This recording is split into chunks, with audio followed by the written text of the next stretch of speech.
Hello? Hello. Oh, yeah, hey. We're doing it. Okay, yeah, cool. So I was saying, I have my friend Eliza on. How you doing? Hi, I'm all right. How are you? I'm good, I'm good. I was just talking about, what was I talking about? Georgia, the country in Europe.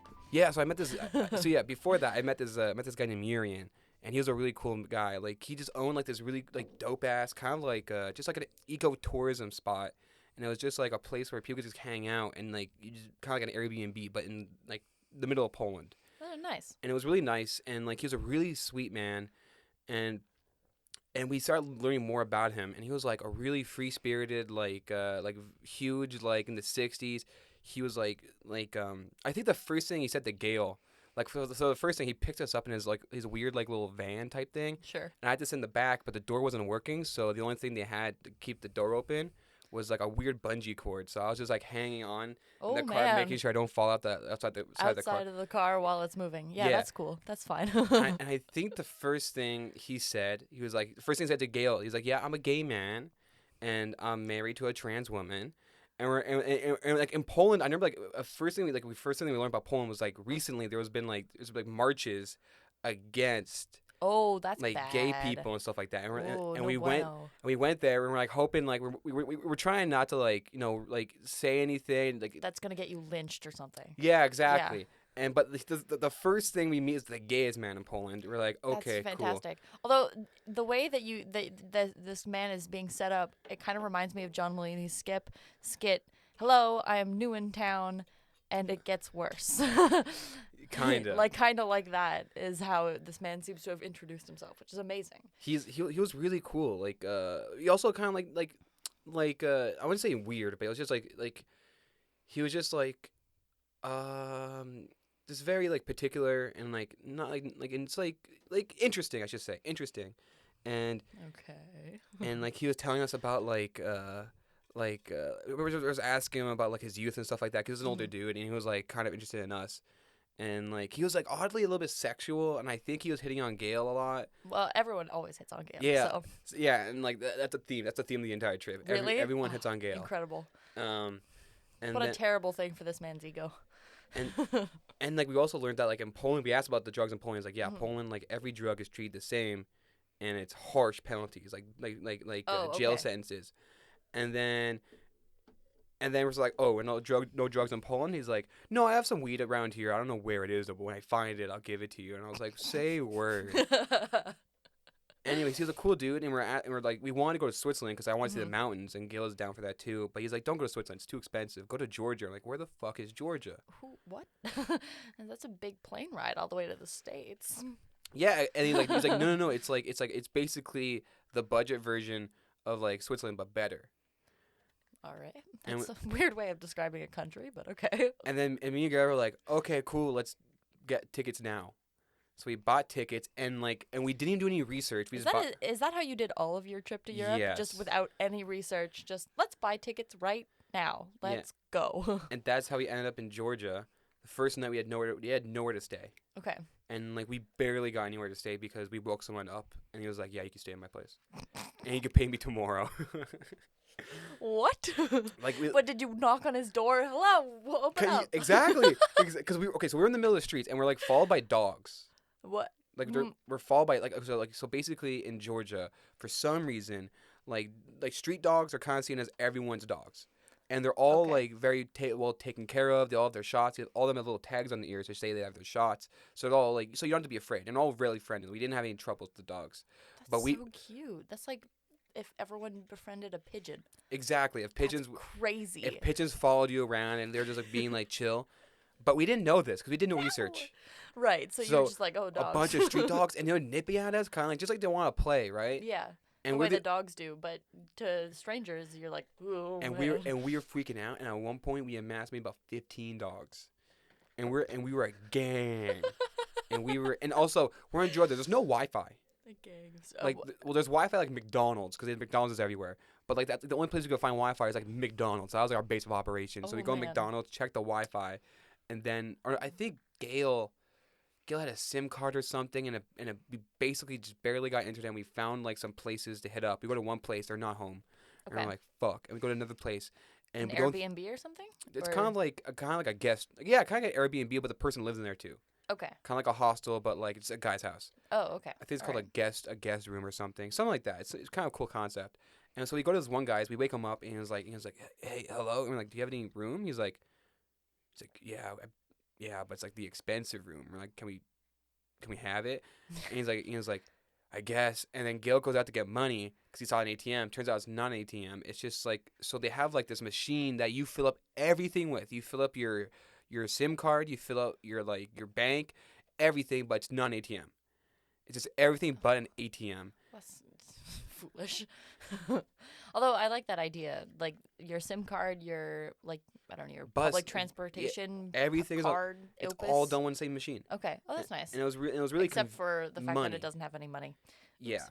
And then so we're like, can we just give you money tomorrow? He's like, yeah, sure. And there's this cute little kitten. There's this cute little kitten, like a small little kitten. And baby. Exactly. And and it was jumping on us. We're like, oh, this is hilarious. And we have like a bunch. That was really. What time was this? Like. Time of the year? No, like time of night. Maybe like 3 a.m., 4 a.m. I love that. That's. You wake a guy up, harass him, don't pay him, and then get a kitten jumping on you at 3 a.m. in Georgia. We find Europe. And you know when people say like, oh, like go to this place, like they're really nice people, and you're like, if you just go to someone's house, they'll treat you to some food. And you're kind of like, yeah, but not really. No, but these people will straight up do that. Like even not many people speak English there. Like it's not a well spoken language. Like the guy, like maybe people at like the guest houses speak English. Okay. Maybe. What's the most common language? Georgian and Russian. Georgian is a language. Interesting. The more you know. Yeah, the language is super fucking cool. We learned a little bit, we just kind of get by. Like we just said like hello, thank you, goodbye, stuff like that. Yeah. Can't tell you it now because I fucking forgot it. Yeah, because your mind's like a sieve with languages. Everyone's mind is. Yeah. So, so we get there. It was really fun. The guy's like, everyone's just really nice. Like, we had no problems at all. And then we were like, okay, let's go to this place because there's this one city that we learned. Because I just saw a picture of it and like, I'm not joking. We saw pictures on a book, and the first pictures we see, we're like, yeah, we're going there. And we just found. How did you not get murdered on this trip? Okay, so here, you're giving me an anxiety attack just talking about it. That's so funny. So here's the scariest part that I think for some people would be like, that's actually very dangerous, and but for us, we're like, this is fun. This is fine. So we go to this old mining town that's between these two huge, massive mountains. Sure. And I guess Georgia's basically like just a bunch of mountains. Mm-hmm. And this place used to be owned by the Russians, and all their machinery and mining stuff is left around everywhere. Right, as Europe is. And they have hotels on top of a mountain, hotels over here, or houses over here, and between mines there's these trolleys. So this place is really known for its trolleys, until recently, and the trolleys all stopped. Oh, okay. So there's frozen trolleys getting rusted over, just hanging in the middle of the city, and it's super cool because you see a bunch of cable cars everywhere. Right. And it's a bunch of just abandoned huge buildings just in the middle of everywhere, on mountains and shit. Okay. We're like, this is pretty fucking cool, kind of like a ghost town. Yeah. And I think we're the only tourists there. I'm pretty sure we're the only people who spoke English. Oh wow. Okay. Because we found one lady who kind of spoke Georgian. And she was kind of cute, and Gail's like, let me see, I could do it, I could work some magic. And then Flirty McFlirter. Exactly. It really helped us out, though. It really helped us out. Well, yeah. And I think one night we're like, let's go to a bar.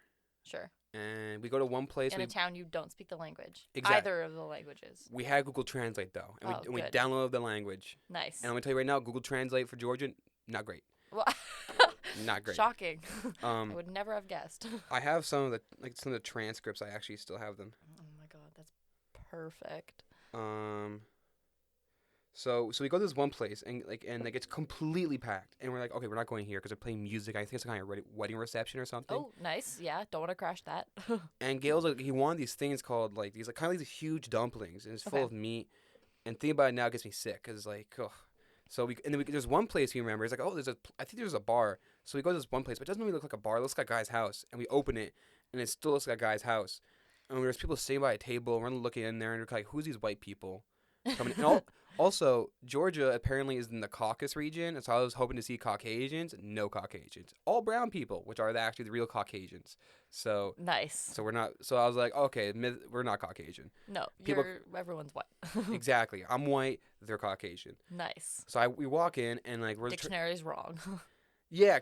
Well, not really. I think it's based on like some like white supremacist because he saw like the Caucasian skull and he was like, that's a cool skull.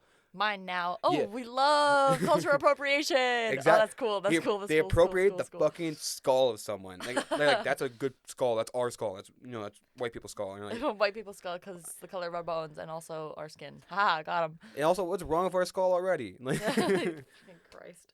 So we go in there and like we use Google Translate. We're trying to get like this fucking dumpling, and there's this guy's like, hey, not hey, he's not speaking English, but they're basically come over, and we're like, why not? Gail and I was like, no, yes. I was saying like my whole entire thing for the trip was to say yes to every situation. You could have been murdered so many times. There's another story before this happened that's actually kind of wild. Anyways, finish this and then we'll get to that. Yeah, I was supposed to get you to talk, but I don't know why I'm talking so much. I'm sorry, I'm a little chatty Cathy tonight. You're allowed to be. You know what? It's your house. It's your podcast. Mm-hmm. I'm just chilling. Thank you. My podcast is me to have friends over, so I got to talk at them. That's what. Yeah. Well, isn't that how most conversations go? So one person talks at the other person, and then you switch at some point. Yeah, I think so. Maybe. It's kind of it's like playing a card game, but it's words instead of cards. Yeah, go fish. Yeah, Uno. Uno. The person with the bigger words wins. I was trying to think of a big word, but then the entire English language lost Dinosaur itself. Oh fuck. That's a big word. Tyrannosaurus Rex. Thesaurus. Eat it. Oh, that's actually a bigger word. So we go in this place and they give us shots immediately, and we take like 2 shots right off the bat. Love that. And we don't know what this is, and like we've seen this alcohol before because they Could have died, but it's okay. Yeah. So like they have this alcohol, and it's like we say everywhere along the streets, everywhere like along the highways, and it's just like and they always keep it in like a 2-liter Coke can. Sure. And it's just brown liquid, and we keep on asking like, what is this? What is it? And we always get different answers: whiskey, vodka. But they call it cha-cha. At the end of the day, they call it cha-cha. Okay. And then we keep on drinking it, and we take more shots, and we take more shots, and eventually we sit down with them, and then they're having like, and like we talk to them a little bit, and like they're talking, and they're saying that like they're having kind of like do I have? Oh, I don't have it anymore. It's a new phone. But anyways, yeah, sad. But anyways, we were talking. We're using Google Translate to talk, and we figured out that they're kind of like a, not like ceremony, kind of like get together, celebrating stuff, just drinking. But like they drink hard. Right. Like they drink every single day. So the shot for them means nothing. Right. And this is alcohol. Like this is like made in some guy's basement. Like 40%, 50%. Probably more. Like it's like this is like moonshine. Oh, cool! Love that for you guys. And we take more shots. And I think we took like about 10 shots because like every time they take a toast, we do it too. We don't know what they're saying. And I remember at one point they asked if we were cops because they said something about like cocaine. I think they made a joke about doing cocaine, but me and Gara were like, you know what? Tonight's the night we do cocaine. Let's do a little. And they're like, no, we're joking. We're like, okay, cool. And I asked about drugs. I was just trying to get some drugs. You know, I was drunk. You know, as you do. Yeah, and they're like, are you cops? And I'm like, do we look like cops? Do 2 white people in a country and they don't speak the language, do we look like cops? Yeah, we're the LAPD. To you. Why are we here? And then I remember at one point, like, I got real drunk, real quick. Of course. And me and Gail both blacked out within 15 minutes of getting to that place. That's 15, crazy. And I was stuffing my face. And through the Google Translate receipts, I found out, like I was saying, like, oh, in Canada, like, you're my friends, we love you, Canada loves you. In Canada, we spin our hands for friendship, you know, like the handshake there. Oh, okay. I was trying to say that to them. And then there's this one guy, like, I don't know what he was trying to say, but he was looking at me in a weird way. He had some of those weird, crazy eyes. Okay, but he was real drunk. But, like, I think he's like, do you like sex? Do you like sex? You could have had gay sex, Zach. Oh, you missed. Did you do it? I don't know. I blacked out. No. Oh, no. And I woke up and I took photos of them. I bought these black and white photos. Like, you might see some of them. There's some of the photos that are black and white. Like, the top left one's black and white. Oh, okay. Yeah. I took some photos of them, and I took some photos for us. Yeah. And I gave them some of the photos because they thought it was pretty cool, and I kept one because I just want to have a photo of those guys. They were pretty cool. Actually, right. I may still have a photo on my phone. But, and so we woke up blackout in our hotel room. Not a hotel, but kind of, yeah, I guess it was a hotel. Yeah. And then we're like, how the fuck did we get here? And Gail woke up in like the hallway, vomit in front of him, and he comes into like my room, and like our room I guess, and he's like Zach, what the fuck happened here? That's so crazy. And I kind of wake up, I'm like. And I look at the room like, what the fuck did you do? What you do, Gail? And he's like, why is there vomit everywhere? I'm like, yeah, why is there vomit everywhere? And he's like, Zach, that's you. And I was like, no. I looked, I'm like, I did this. Like, I woke up, I'm like, I don't remember anything. And even like, I don't remember this part either. Like, the only reason I know about this part is because I filmed it. I filmed me waking up. Really? Yeah, as soon as Gail went on his phone to me, like, went on my phone to me, like, just kind of like film what's happening. Right. Oh my god. And it was on our stories, I think. And he's like, Zach, go check the bathroom. Bathroom, even worse. I took off the lid of the toilet for some reason and put in the shower. And there was vomit everywhere. And I took a shower immediately. I was covered in vomit. I had to throw out one of my best shirts. Rest in peace.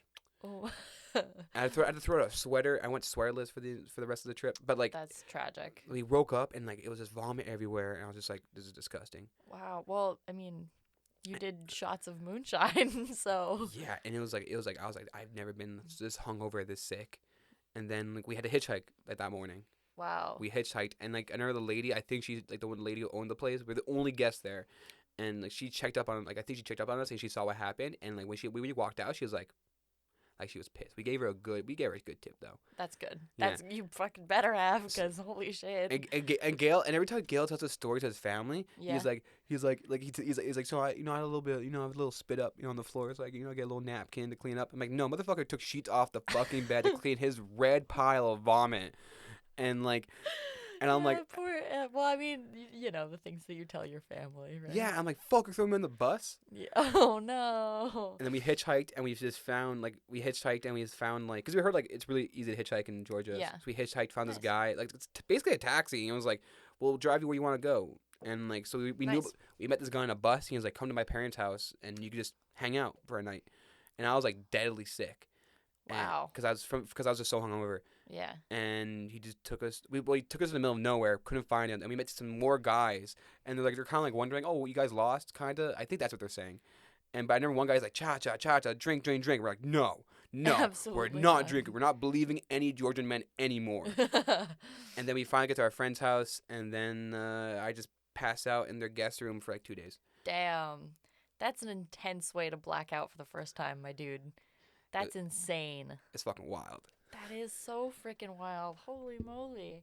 First on this trip, I also had my first experience with prostitution on the trip. Wow. Yeah, that happened. Look at you. That happened in Poland. I met two of the most scariest people in my entire life that night. Scariest people. I assume one of them was a pimp. No, one of them was one of them was like a comedian. And like he was from Colorado, but he was like I'm trying to find the word, but he was like a womanizer type guy. Like he would, like, the type where like these short guys are kind of like every girl they see he has to hit on them, but he negs them, Right. And he was telling me about this, and I was like, and I can't, like, I was getting drunk, and I was like, he's paying for my shots, and I'm like, I'm not gonna start a big fuss about it. So I'm just trying to appreciate, this wild situation for what it is. And he told me about this one time. He's like, have you ever been slapped by a girl? And he's like, yeah, many times. Many times. And he knows what he's doing too. And like he told me one time, like one of his main moves, he goes up to a group of ladies and he's like, I'd fuck any of you women. Like he said, like that's one of his moves. Yeah, no wonder he's getting slapped. Yeah, and he was just telling me like, yo, Polish bitches, just tell them you'll be here for 2 weeks and you get your dick sucked for at least. Get your dick sucked at least. And I was like, okay. Wow. And then he didn't get any that night because obviously he's a dick. He's a dickhead. And then he's like, fuck, we're going to the brothel. I'm like, there's a fucking brothel? He's like, I'll buy you a blowjob. And I was like, excuse me? And I'm like, how do you have all this? Buy you a blowjob. Nice. And I'm like, how do you know, how do you have all this money? He's like, well, I'm just on a work vacation. And like, he works for a big bank. He was getting paid. Like, I think he was pretty honest with me how much he's getting paid. And like, he worked for a big bank and they paid for his vacation. And I was like, you know what? If it's on this bank's fucking dime, I don't fucking care. Then who gives a shit, Yeah. And then steal money from the rich. His friend who lives in Poland used to be in the United States military. He did 2 tours in Iraq. Oh, and man. he used to like what he did specifically. He would kind of like pretend to be another terrorist group and start conflicts with another terrorist group. So they hurt, like, so they fight each other, and he would specifically sell arms to terrorists and rig them to blow up. And he's saying like, yeah, I'm like, and he told me he's like, yeah, I'm like responsible for 300 people's deaths. And he's like, and I told him, and there's one part where like I was getting drunk. I was like, I wanted to know more. I'm like, did you ever kill someone yourself? He's like, yeah, I did. Wow. And this is like, I kind of feel bad for this because I was really poking into someone who had like probably had really bad PTSD, but I just wanted to know more, and I was drunk. Yeah. Not excusing it, but also like I thought it was just very interesting. And then he told me about this one time where like there was this boy who was like 17 years old, and he didn't tell me the situation because he just couldn't tell me the situation, but he was just like, he's like I stabbed him to death.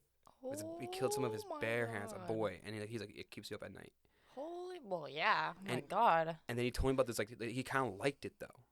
Yeah, you know, the power, the feeling of power, like, of being able to do that. It, like, you know, freaking, oh, shit, you know, I have the power to kill another person, you know. Yeah, he called that That's nuts. Yeah, he called that his shadow self. Oh, okay. And, like, he's like, sometimes I want to let it out. Mm. And like he's like, but you just can't, you know. And I was trying to get him to explain it more, but it's kind of vague and kind of scary. I remember at one point he thought I was a school shooter. He's like, if I ever find out you're a school shooter, I'll fucking kill you personally. I'm like, you have my word. And yeah, I don't think. I think you're on the right track of not being a school shooter. so now it's me, Harvey Weinstein, and the Hurt Locker are going to like go to a brothel to buy a blowjob. Yeah, so go to this brothel. It's a bad joke started right there. Yeah, so we go to like this brothel, and I remember this brothel. Like, look, fuck, is there a fly fell into my fucking wine? Actually, a fly tried to drink your wine. I think is that what happened. You fuck. Okay. So we go to this brothel and it looks familiar. I'm like, fuck, is this the strip club that me and Gil wanted to go to before? Like, our first day showing up, Gil's like, let's go to the strip club. And I'm like, nah. That's not a strip club. Not a strip club. And so we go in there, and I'm like, fuck. There's like one stripper pole and like a bunch of women on their phones. And I'm like, fuck, there's a brothel. Yeah. And I sit down there, and he immediately picks like I'm going there. I'm kind of drunk, but it's his money. So like he basically picked the women for me, and he picked one who was kind of like, I mean like that was a one. I'm like, yeah, that's like, don't pick that one because she has like my sister vibes. Okay. And he picked that one. Obviously. And I didn't want to say no, like in front of her face, like, no, different one. Yeah, because that's rude. And he picked the one that he wanted, which is the one I wanted. And I was like, okay, whatever, it's free. I don't give a shit. And she's like, follow me. And like she didn't really speak that much English. Right. We go into the room, and like she's like, take a shower, and I take a shower. I don't know how long like I didn't want to like disrespect her because I was like, he's like, you know what? I just want to like I don't know what I'm doing here. Yeah. I'm just following the vibes. So I'll take a shower. I take a shower for like a good 10 minutes. It was a nice shower too. Nice, good work. And then I get out, and she's like, you done the shower? I'm like, yeah. And she's like, well, go into the room. And it was like it was like a weird little room, little dark room. And she's like, I go take a shower now. I'm like, cool. And she goes in the shower for like 5 seconds, and I was like, what? Excuse me. And then she's like, so what are you doing here in Poland? I'm like, I'm just partying, I guess. And she's like, okay, time for blowjob. I'm like, ugh. Ugh. Oh no. Yeah, and he's the effort that I have to exert. and then she puts on a condom, and I'm like, at least they have standards and safety regulations here. Not good. Regulations, but illegally, but they know what's up. Okay. Oh, it is. That's what I was gonna ask. It's legal. It's illegal. Yeah. Okay, but so it was just like an illegal brothel. But it was pretty fucking cool though. Yeah, that is pretty cool. At least they have safety standards, and you didn't get any STDs and all that stuff. And the worst thing about it is like I didn't last that long, like literally within seconds. Oh no. And I didn't want to tell her because my friend spent like $100 on it, and I don't want to waste his money. Right. Right. And so I didn't tell her at first, but she figured it out because she's not a fucking idiot. Yeah. And she's like, you come? I'm like, I don't know. I'm so fucked up right now. I have no idea. and then she got kind of mad at me. And I'm like, I made your job easier. Like, kind of be like, make break the mood a little bit. Like, kind of like, ha, we're still friends, right? Yeah. and she's just kind of mad at me, and I'm like, what did I like? I literally like you got $100 in like 10 seconds. That's the goal, right? Yeah. Isn't that the goal? That is the goal. Like, you do your job very well. Like, good work, like, honey. You got an A+ on this exam, okay? So you can't be disappointed. And so I go back, and the guy, like the Hurt Locker type guy, he didn't like, he has a girlfriend, so he didn't get any prostitutes. So he's just hanging out there talking to prostitutes. We hang out, we start drinking, and then he was like, and I was just like, and I kind of like I just did something I never thought I would do, and for the first time, I didn't really think about it, and I was like, I just started processing what just happened. Yeah. Like I'm in Poland, I'm drunk, I'm high, I'm with two people who are like if I met them, if I was sober, I'd be very ill at ease, maybe. I wouldn't be comfortable. Yeah. So all this starts like processing right Yeah. now, and he's like, hey man, you want to do some acid? And I'm like, okay, so I'm in Poland, in a place I've never been to before. I'm alone. I'm in a brothel. I just did something of a prostitute I've never done before. Something I never thought I would do before. I'm very uncomfortable right now. Do I want to do acid? Of course I want to do acid right now. And like I was like, where's the acid? And he just never brought it out. And I was like, you know what? I'm kind of disappointed, but also kind of glad I didn't do acid that night because that probably would would have been insane. I probably would have not shown up, and then oh my God. I probably just would have disappeared. Oof. And then I go back to like we smoke in their joint, and then I go back to my hostel. Yeah. And I meet. Where was Gale in all of this? He was just talking to like some like receptionist girl. He was kind of like schmoozing. Exactly. Yeah. And like he's like, Zach, you smell like weed, alcohol, and perfume. Yeah. And I told him like, I got a blowjob tonight from a prostitute. And he was like, what? And then we'd wake up at 6 a.m. the next day because we had a tour at Auschwitz. Nice. Yeah, and things to do right before you tour Auschwitz. Yeah. Holy shit. And I swear, I never talking to Gail. I'm like, man, I was just like on the way there. I'm just kind of like, what the fuck did I do last night? Like, am I okay with this? And as soon as I got to Auschwitz and I saw that shit, I didn't even think about that prostitute anymore. Yeah, I was like, because I am, like, this is. I'm like, yeah. This is so much worse. This is so much worse. Like, yeah. I had a fantastic night compared to what happened here. Yeah. Oh my God. And that must have been insane. And that's my little talking at you point. I just want to get that out because we haven't seen each other for a bit, and I think that kind of caught you up for at least part of your Europe trip. Until October, until I got back. This past October? Yeah, I got back in October. You got back in October, and you left in. Probably the end of summer. End of the summer. So I was there for like 2 months. Okay. Oh my God, time is so weird. Oh man. Isn't it? Like I don't remember when I saw you last. Me neither. Like I straight up don't remember at all. It must have been during when I was at Dawson. Yeah. When I was not in the fall, but like in the spring before that. It must have been. Yeah, cause I stopped going to Dawson in like this like. Yeah, but you were still coming with Mason for a hot minute. I mean, just like showing up with her or whatever. Well, because for DTC. Mm-hmm. Right. Oh, that's right. Not Much Ado About Verity. That's wrong. There's something about Verity. Yeah. the importance of being Verity. That's true. Oh, fuck. God. What a terrible play. Anyway. My grandma loved it. I'm glad that your grandma loved it. However. She thought the name was like genius. She's like, do you know what Verity means? No. Wow. Good work, Grandma. You did it. I'm like, my grandma loves me like a little bit too much, and my sister's jealous about it. Oh. Well, there has to be a favorite in every family, right? Yeah, like my sister gets the parents. I get my grandma. Give me my one grandparent. Grandparent. Like that's the love that counts. Yeah, well, it's true. It's true. I don't know. I haven't seen my grandparents in a while. Well, no, that's not true. Christmas. I feel bad about not seeing my grandparents sometimes because like. Yeah. Because like I guess like for me it's kind of like I don't know about you, but it's just like I don't have a huge connection with my family. Yeah, like, I don't really connect to them too much, and I kind of like I connect to the people I make connections with. And and that's not your family. Exactly, and like I don't want to say anything, like it's not I don't like them or anything. It's just like I try to be nicer, but it's like it's like I hear I'm not myself, and it's kind of like I just kind of like keep to myself kind of, and I think about like what they do like it's not about me, like not really want to hang out with them. It's more about them kind of want to see me. Right. So like, and I'm like, what? I am their family, and at the end of the day, like, I don't have to see them every single day, but like once in a while, just say how you doing. Yeah, I mean, well, it's different because I don't know whether you know this, but I moved out in September. Good for you. Thank you. It was not by choice, unfortunately. My mom and I were evicted from our apartment. And I had a week's notice, which was fantastic, honestly. I'm super thrilled about it. But I lived with some friends for a month with Bean. Yeah. The cat. Yes, the cat. I had, so I was with my one of my work friends and their boyfriend or partner, and their 3 cats, plus me, plus Bean, in a 4.5 for 30 days. It was tight.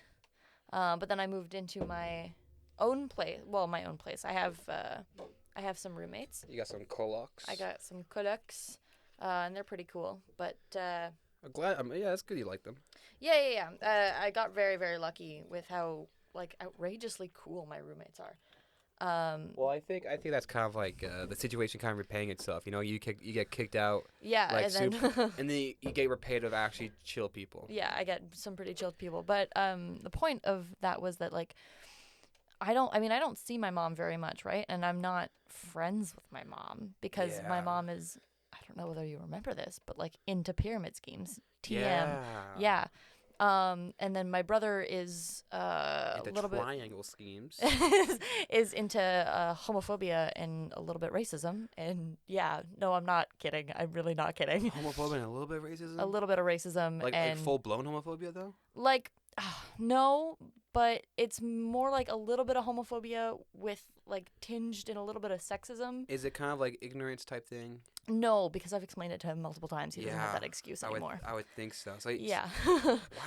Yeah. He's the type of person who was like, if it couldn't be Bernie, I'm happy it was Trump. Right? Which is like so stupid. Like, it's so stupid. And he was like, yeah, non-binary people, that's fake news. They basically have schizophrenia. And you're like, what the? Did he say fake news? No, he didn't. If he said fake news in real life, you're actually doing a live quotation. I'd be like, oh my gosh. No, I wish. Terrible. I don't remember exactly what he said, but he's like, non-binary people like are the equivalent of having schizophrenia. Like you should be locked up until you're fixed. It's like, you have no idea how gender is. Oops. Like, how embarrassing, right? I had like a conversation like that with my friends last night, actually. Oh, that's the worst. Well, it wasn't. It turned out like not bad as you think it is. Oh, okay, that's like, good. It's like coming from people, because I guess we lived like we either grew up with people who were like straight or they're gay, so that's what they know. They know bisexual, gay people, lesbians. Right. Right.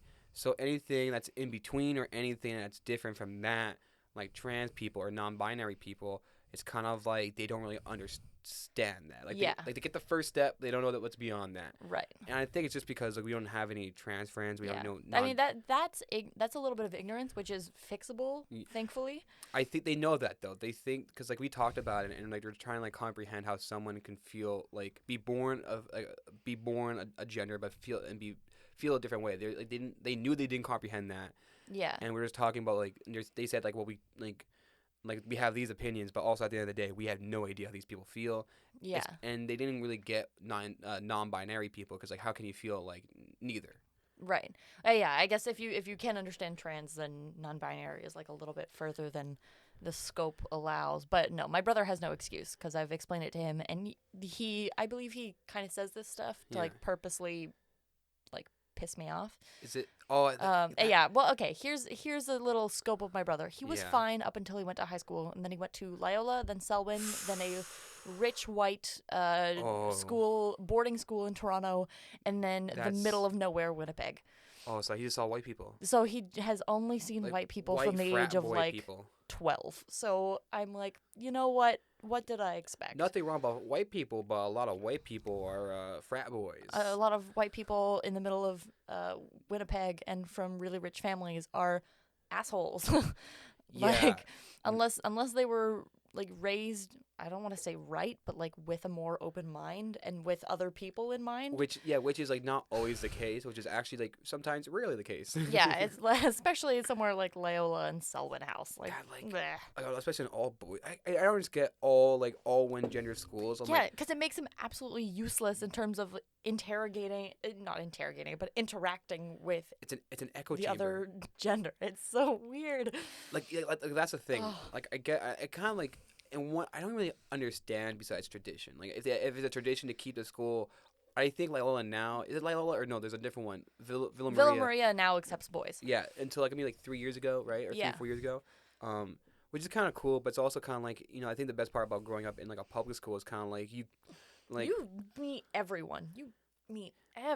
And like and obviously there's beefs, but those beefs are there for a reason. You kind of learn like sometimes people are just assholes, or sometimes you learn, oh, I'm the asshole, and I'm just like, and I have to change. Exactly, and you kind of learn like, oh, there's different people. I don't agree with them, but if I don't agree with them, I'm just not gonna interact, or I'm just not gonna talk about that's one thing we disagree with. Yeah. But like in an echo chamber like that, where it's all boys, and specifically like all rich white.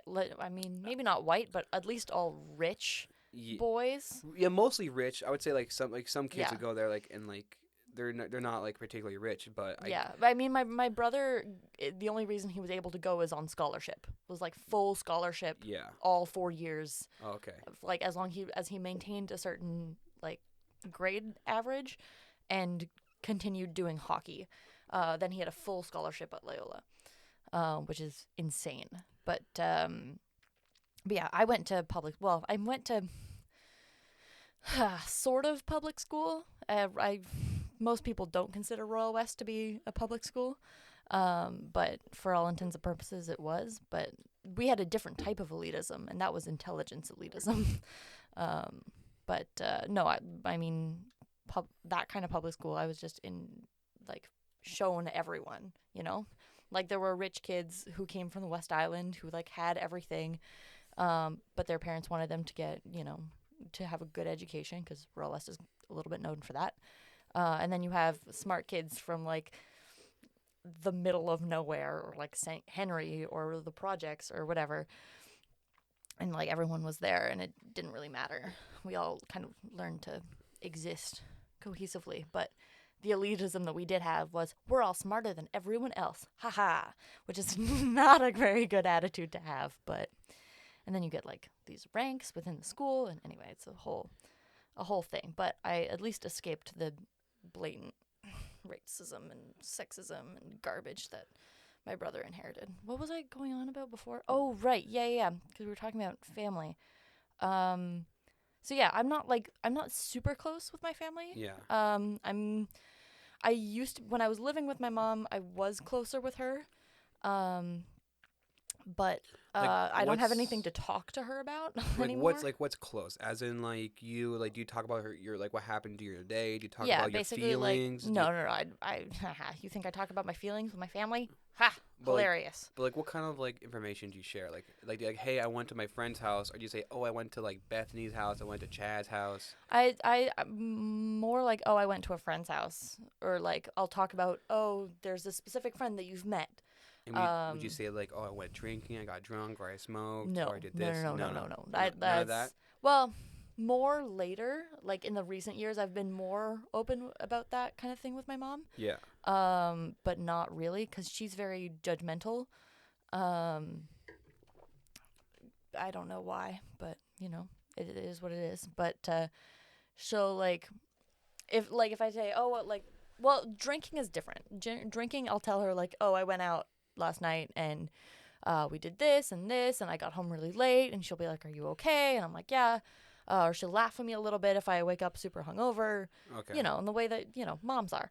But I wouldn't tell her oh, this thing is happening with my friends and it's all dramatic, or I'm having feelings for someone and I don't know what to do about it. That's not shit that I would tell my mom about. I mean, I know that there are people who do feel comfortable doing that with their parents, but God, not mine.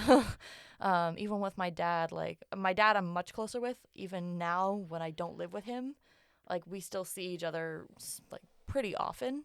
Probably well, I say pretty often, maybe twice a month or something. Okay. We'll go out for dinner or something. And he lives like up in the Laurentians, so it's not entirely my fault or his fault. We just live far. But like my grandma, either of my grandmas, I haven't seen one of them since Christmas, and the other one I have not seen maybe for over a year, because she lives up north. Ooh. Which is hard for me to get to. Yeah, that's... Especially, like, before with my work schedule being just, like, all over the place. Yeah. You can't book a weekend off. Like, that's never gonna happen at Starbucks. Fuck that. But now maybe I'll have more time, especially since I have, like, weekends pretty much free, because I have working at 9 to 5. Working at that 8:30 to 5 job. 8:30 to 5. I have an hour for lunch, right? Oh, so they take that off of your... Cushy, yeah.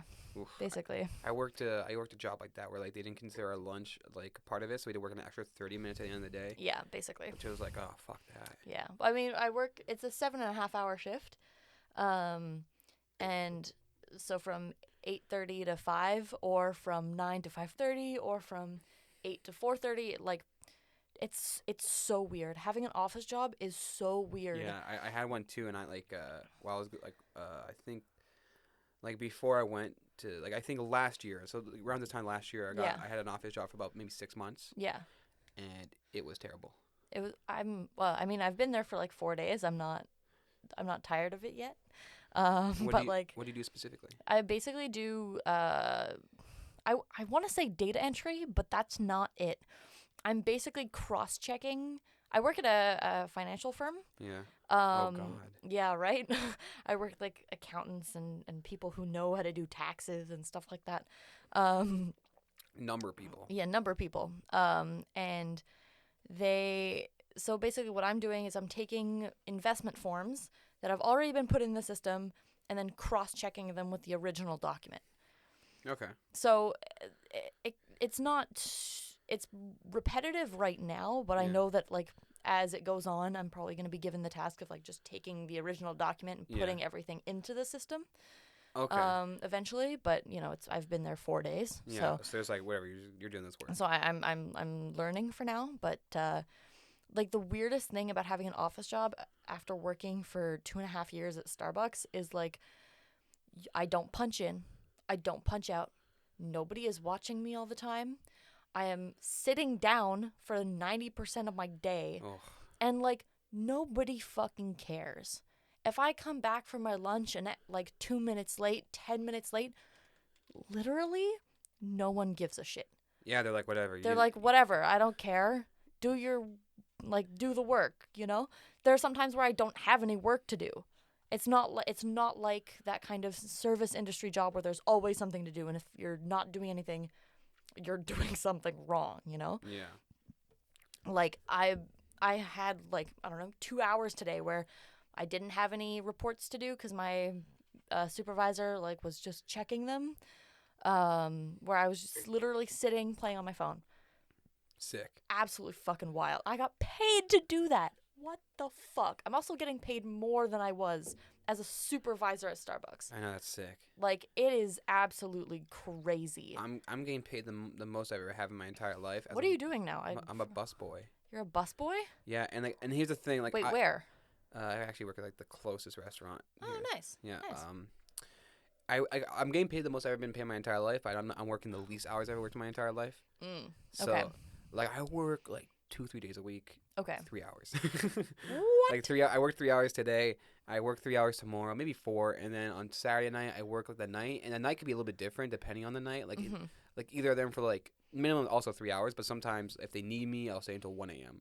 from 5 to 1 a.m. Okay. That's long. I really like the job. I really like being a busboy because I just like I don't know. It's just like something about it where it's just like I just understand it. Okay. And like it for me, it's just almost like a game. I'm always just like I have to take that dish, and I'm like it's weird. Like I analyze the entire room. I analyze, okay, these people came at this time.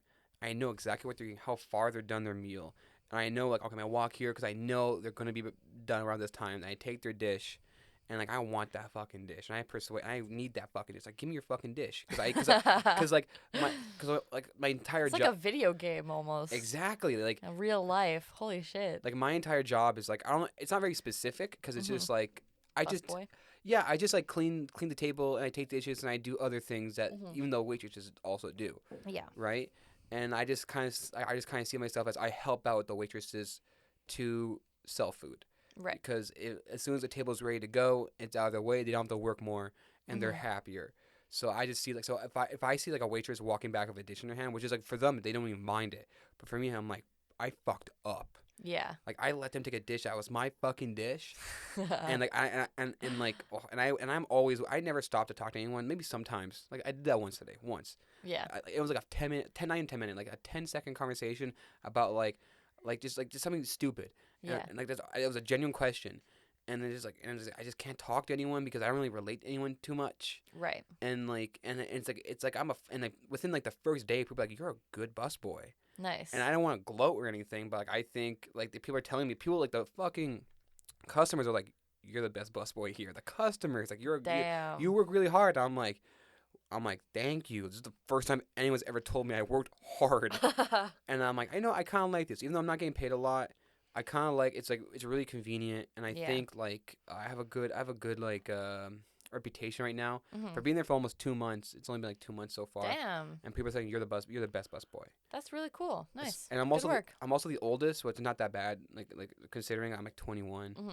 The other guys busboys are like in high school, so it's not. Oh yikes! Okay. There's only a 6 year difference between me and them. Yeah. So they haven't figured out how to be people yet. Yeah. The first thing they asked me was like, "Hey, do you vape?" Do you? Oh. And he was telling me because they go to the same high school as I did. And I was just asking about the teachers and how are they doing and what's up. And he was telling me it was one time this teacher almost caught me vaping in the bathroom. I'm like, wait, you guys actually vape in the bathroom? I thought that was a meme. He's like, no, we actually vape in the bathroom. And they buy like cartridges from their friends and stuff like that. Like there's like dealers and shit. Holy shit. Same thing for weed. Like I think vapes is even more of a problem than weed is now. That's so crazy. I'm like not gonna lie, I don't. Do you vape? Question mark. Not like the thing is like I'm not. For me right now, I'm kind of like adventurous in what I do. You know, the only thing I stopped smoking this month just for the month. Smoking weed. Yeah. Just to see what happens to my body. Right. And not been good. Okay. Weed is like my medication. Like it's actually negatively affected my mental health. Damn. Right. That's crazy. And it's weird because I think for weed, for me, what it does, it's like it boosts the lows, but also enhances the highs. Okay, like, I would say that maybe walking a middle road is probably your best bet. Well, I don't get blazed. I literally I don't even smoke. I don't really smoke every day either. It's just like I don't I just do it kind of like, you know, like I wake up in the morning, whatever. Oh, I have some free time. Let's get a little high, and then I do something else. And like it helps me get motivated and stuff like that. And okay, that's cool. And I try not to sit down and be lazy when I'm high because I like doing stuff when I'm high. Okay. And I kind of super unrelatable, but like I'm glad that it works for you. Yeah, I think it depends on each person. Like I know people just go right to sleep. I know people just want to do nothing. I become absolutely useless when I'm high. Absolutely not in a like I can't move and like sit back, you know. Incapable of doing anything, but like anything that I try doing, it's just I can't stop laughing. Yeah, I can't do anything. Do you smoke like irregularly, kind of like? Not really. No, not really. I'm much more into like alcohol and drinking my life away. But like, cause like for me, like when I first started smoking, I was like exactly like that. I was non-functioning, and then for some reason, the more I started smoking weed, the less amounts I would smoke at a time, and I kind of like understood how high works. Yeah. And my brain was kind of like when you're taking a medication for the first time. Oh, it's true, and it kind of gets you all fucked up. Yeah. Yeah. Okay, and after a while, you kind of get used to it, and you understand how it works. Right. And I think for me, that's what smoking weed was like. Okay. I got used to it, and I was able, and I saw a person within myself that I liked. Oh wow, that's deep. Yeah. There's Holy shit. Here's the thing I kind of realized like this week was that like. When I was high, the first time I started smoking weed, I got really high. But like, I think what happened to me was like I started smoking weed more during a very like important time in my life where I was kind of like. When was that? End of high school, but more into first year stage up. Okay. So actually, the time we met. Okay. Oh my God, that's right. You're right. You're younger than me. Yeah. I forget that constantly. So and what happened was like I was really into this one girl. Mm-hmm. and I couldn't get over her, and it's been years. It's been years at that point. My friends have already been tired of me. Right. I've been like, I was also like, my weight was just like a kind of like a like not a problem, but it was like I wasn't comfortable where I was. Right. And my friend, like one of my friends was just kind of like, like there's one word he used, and like it was a huge shock to me. I remember that, and I cried. Like, man, do you mind telling me what it was? Yeah, he's like it's kind of gross. Oh yes, no, I remember you telling me that. Right. Yeah, right, you know the person, right? And like, yeah, it was Gail. Oh. And we were on this rooftop, and it was like a boy moment. It wasn't just trying to be mean, but it was just trying to be heart to heart. Yeah. And I was just kind of like, and I remember like my goals I wanted to do. Yeah. The goals I wanted to achieve, and I remember like, you know what, I want to lose weight. Yeah. And I wanna feel better about myself. Yeah. And I think like it was basically me getting high, kind of like realizing like kind of like processing like kind of like setting my routines aside, be like, oh, there's something else besides this. I could be happy. Mm-hmm. Like this happiness I feel within me when I'm high is not artificial. It's actually like my own body producing this. The weed's enabling it, but I know I could be happy. I know I could be this person without being high. Right. This weed just kind of unlocked the door, but the door still exists within the house. Oh, okay. Right. Nice. Okay. Right. A key that you didn't know that you already had access to. Yeah. Yeah. Okay. Like it was a makeshift key. I could have done the key without it, but it was just a makeshift key, right? Could have picked the lock, but it's easier to use the key. Yeah, I jerry rigged the door open essentially, and then I kind of like realized, like I don't know. I remember one day specifically. This is why kind of like I wanted to have you on, because this kind of like this at this point I remember stepping on the scale one day. And I looked at the number, and I'm like, that's actually lower than you thought. And I thought it was, because I remember looking at myself before, looking at it, and I'm like, I'm never going to myself again. I was so disappointed in myself. Right. And my weight to me was never, like, I never thought about it, because of why. You know what? Yeah. I'm just going to be disappointed by it. And I still kind of issues about it now, but I think it's much more manageable now. Mm-hmm. And I stepped on that scale, and I was like, wait, did I actually lose weight? And I was like, you know what? Like, I could actually, like, do this. Let's actually like to start doing this. This is a feasible thing. I know the person I want to be. Yeah. I know the person I can be. So let's do this. I remember asking you to run. Yeah. And we ran for a bit. That was fun. That was really fun. And I went to Germany, and that's when it kind of stopped for a bit. Yeah. And then I came back, and Germany was a huge thing for me, because I realized the personality I can be. Yeah. Like that person who I was on that trip was kind of the person I wanted to be all the time. I created this own character on the trip. I was like a person named Chaz, and I was like doing everything. Yes, I remember that. Yeah. That was cool. That was sick. And I came back, and I was just like, I could be this. What year was that? Sorry for interrupting you. Not last summer, the summer before.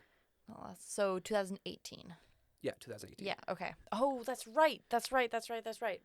Because the whole Jackson thing just happened. Right. I forgot about that. Yeah. Honestly, okay. It's hard to put everything. It's hard to put everything into context. It's so weird putting everything like into context of like what happened when. Yeah. Oh man. Okay. Yeah. Continue. And then I came back, and I don't know exactly what happened. I came back, I continued school, I started dating someone, and it kind of like gave me much more confidence. Mason. Yeah. Started dating Mason.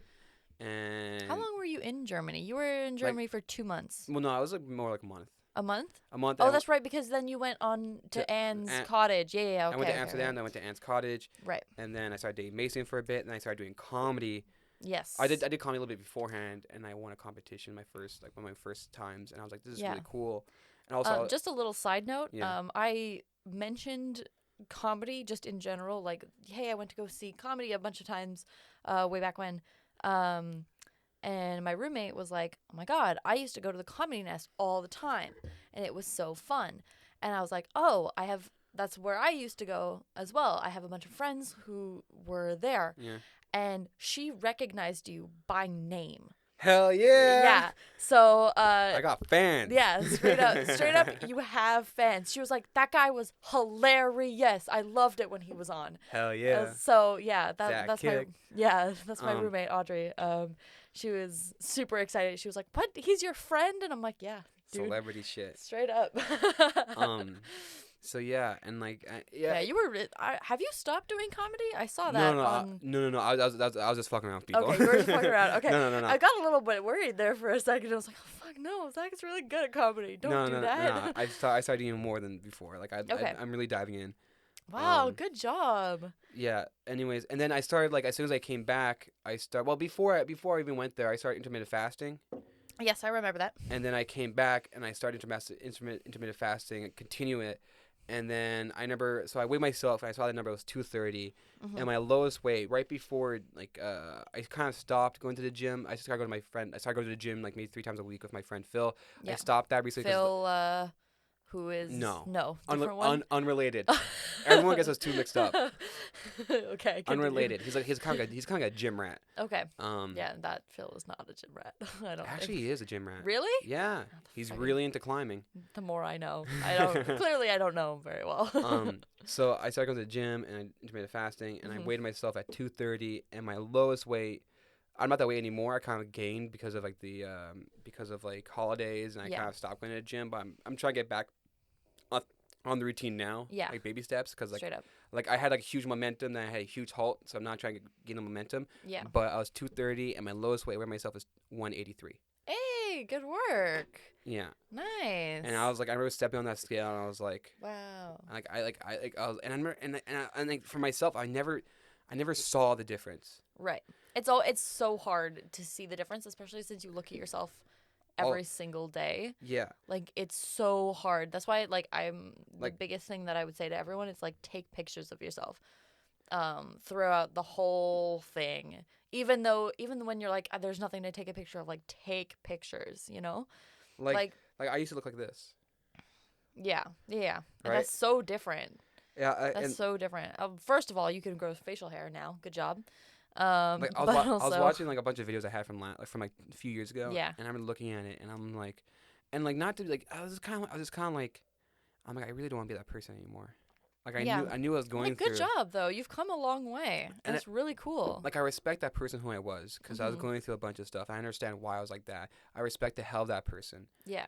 But it's also like I'm not the same person. I think I'm a better version of myself than before, but I do respect him because he went through that struggle and became me. Yeah, so that's really cool. So I respect the hell of that person, and I kind of look up to the person who I am in the future. Yeah, of course. I'm I don't know, but like the whole losing weight thing and like, you know, body image is always such a freaking hassle to deal with. Like one as a person living in our society, but also like as a woman, where like you see it everywhere. Like, oh, you could do this to change your weight, you could do this, but also here's this like delicious, you know, freaking cake because they make money off of us. Especially for women, it's like always like read that glass. It says, I can whine all I want, I'm retired. Right? It's specific for like you know, women like who are like retired, but it's also like it's kind of like, you know, indulge. But also don't indulge. Keep your figure. So you're getting have a diet, but also treat yourself. Yeah, TM. And you're like, what do I do? Do I treat myself? Do I be strict to myself? So what do I do? It's such mixed messages, because you'll get flack for doing it both ways, right? Yeah, like I have one friend, like every time like I have something for myself, and I kind of like I see why he's doing it, and it's kind of encouraging. But it's also hurtful a little bit. Like I have some soda, and he's like, "Why are you drinking that? You did all that damage yourself, Zach. Come on." I'm like, "Come on, can you like fucking live a little, please?" Yeah, and especially like because I stopped smoking weed, and I was supposed to smoke because my birthday is next weekend. Right. And I was like, like not in 2 days, like next. No, next Friday is my birthday. Yeah. Well, happy early birthday in case I don't see you until then. Yeah, thank you. And I was kind of like, no, I'm going to stop smoking to my birthday. Kind of like an FU to the government because I'll be turning 21.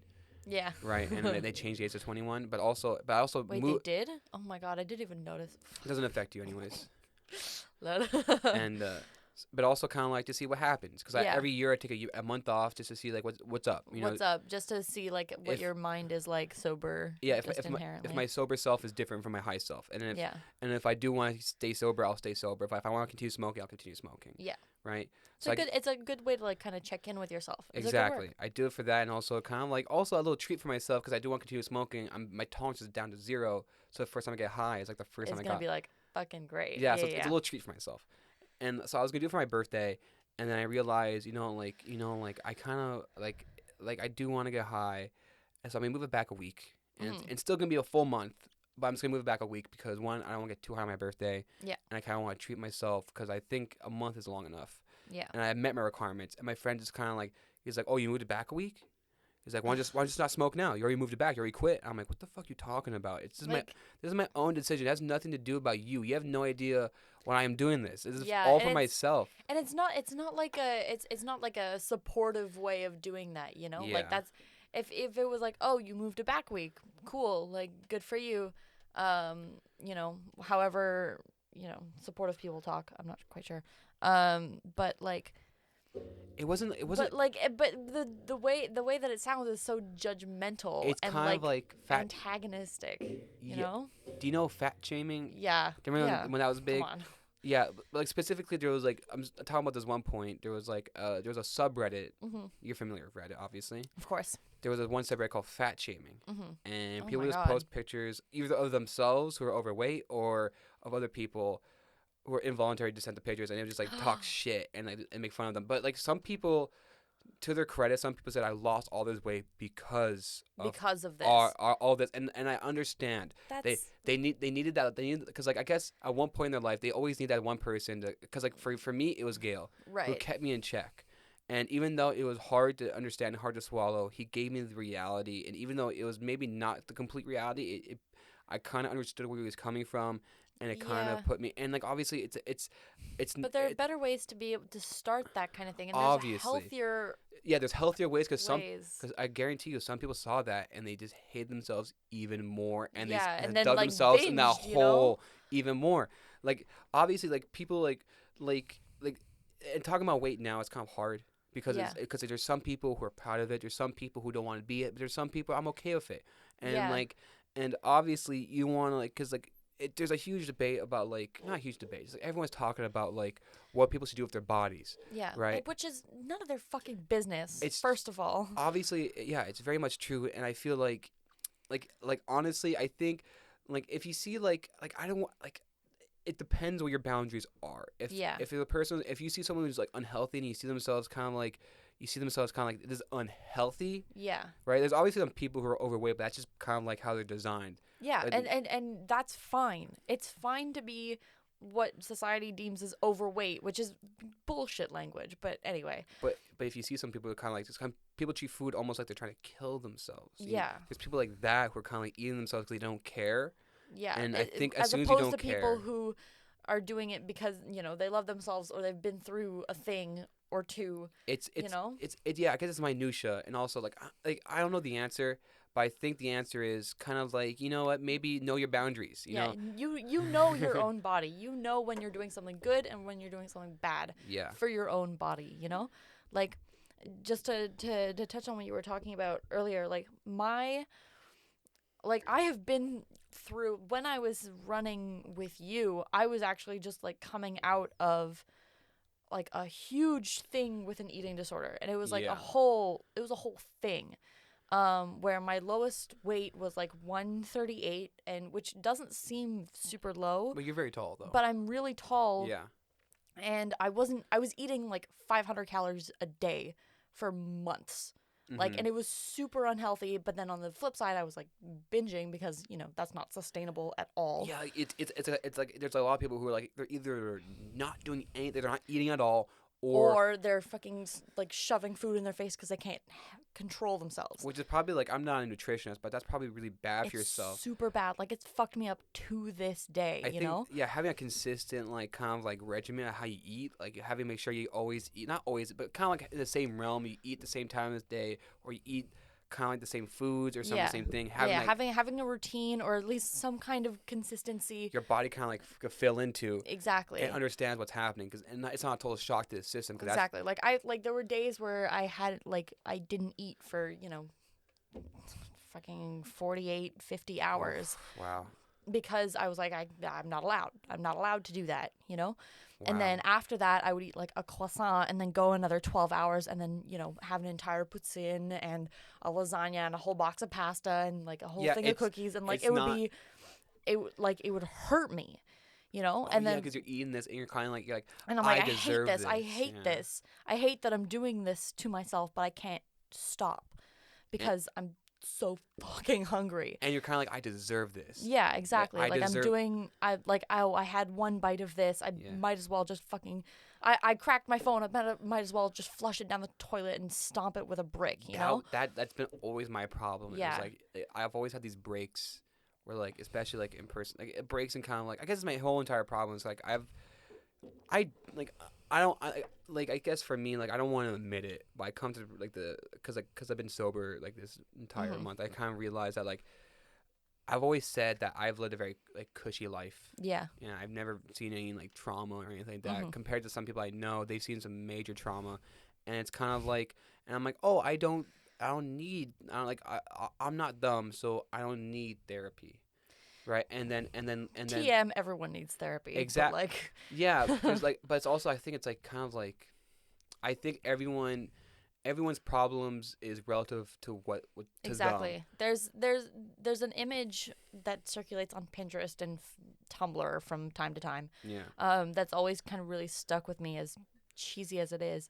It's an image of like an adult wolf and then a wolf cub. Yeah. The adult wolf has like maybe, I don't know, like 100 arrows in its back and it's still standing. Yeah. But the pup has one arrow and it's like down. Yeah. You know, like splayed out, dead. TM.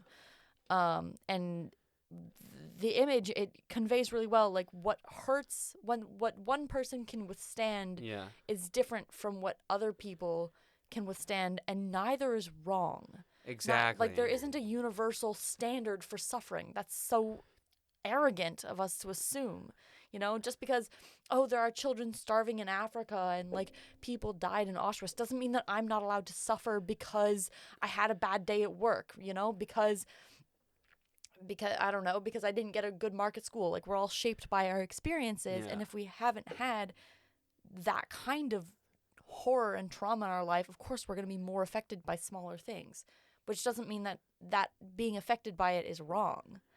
You know, it's just a matter of scale. The scale is different. I think for me, like my entire life, I kind of like not realize that, but I kind of realized the opposite of that. Like I thought everyone the scale of suffering was universal or something. Not universal. It's kind of like the people who are successful. Because I wanted to be a character ever since I was like a kid. When I made me a character, like I was watching SpongeBob and I realized he was different than everyone else in his entire world. He was like, he had very unique traits and stuff like that. Oh, you wanted to be a protagonist. Kinda. I wanted to be someone different. I wanted to stick out. I wanted to be like different. I knew like I wanted to be special. I wanted to be like as we all do as kids. But like I took it as like I want to be a character though. Like I don't want to be like, you know, Brian. I don't want to be some kind of cog in the wheel. I wanted to be my own thing. And I know from a very early age. I remember hearing about these like the people I idolized, a lot of comedians. Yeah. That growing up, they went through a lot of trauma, and all of them specifically. I know one time, I don't know how old I was, but like I remember learning I read this book. And it said, like, you know, like some comedians, not most of them, but like a lot of them went through trauma, or even they're autistic. And I didn't think there was anything special with me. And I remember hitting my head against the wall, trying to make myself think differently. Because I was like, I'm not on that fucking route.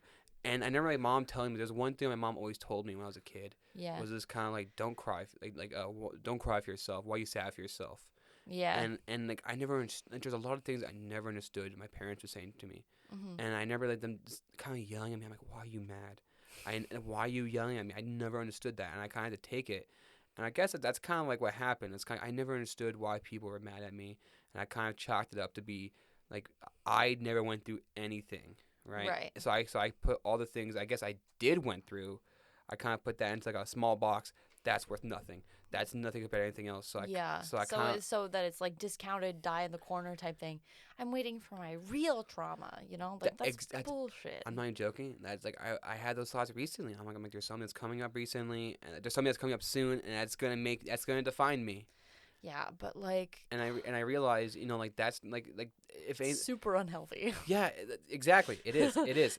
Super unhealthy. I remember telling like maybe a year ago, telling other comedians, like, man, like I really hope something happens to me soon because I want to be real funny. Which is, oh my god. You're funny already. You don't need something to happen to you to be funny. I know, and for me, it's just kind of like, I don't know. I think yeah, that's the thing. I feel like, and I think the worst thing that's ever gonna happen to me is that like I get like something is gonna happen to me, and And then you're gonna wish it didn't. I mean, wish it didn't, and I'd be like, I gained nothing out of this. I Yeah. thought I was gonna gain something. How fucking rude of me that I think that if my friend died, and I thought I was gonna like take all this tragedy and turn it into comedy. Yeah. That's No, nothing funny of this. it's just tragedy. Yeah. And I'm gonna be like, what the fuck is this? And obviously, like, I'm not gonna say like people can't turn a bad situation into a good situation. They can't like redirect that energy. But I thought for me, for some cosmic way, that like me going through some kind of like Would like set you on your path.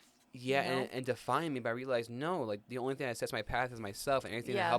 everything that happens along the way is kind of like it's the texture and the paint, but not the color. Yeah. You know? Well, yeah. I mean, part of something that like my therapist told me, ironically, is that like things happen, right? You know, I have not unfortunately had like a super cushy life, and No.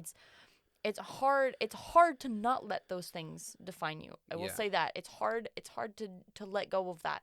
Mm. But the thing that she said to me was, why are you letting a person who is less than you are Yeah. define how you're going to live the rest of your life? Why are you going to let someone who hurt you change the course of your life, right? And that like it changed it doesn't sound super, freaking revolutionary, but it changed my life because I was like, "Oh, I don't have to live my life because this thing happened, like I can either let it define me, I can let it hurt me." Mm-hmm. And cripple me for the rest of my life, or I can get over it. Yeah. I can push it away. It doesn't matter.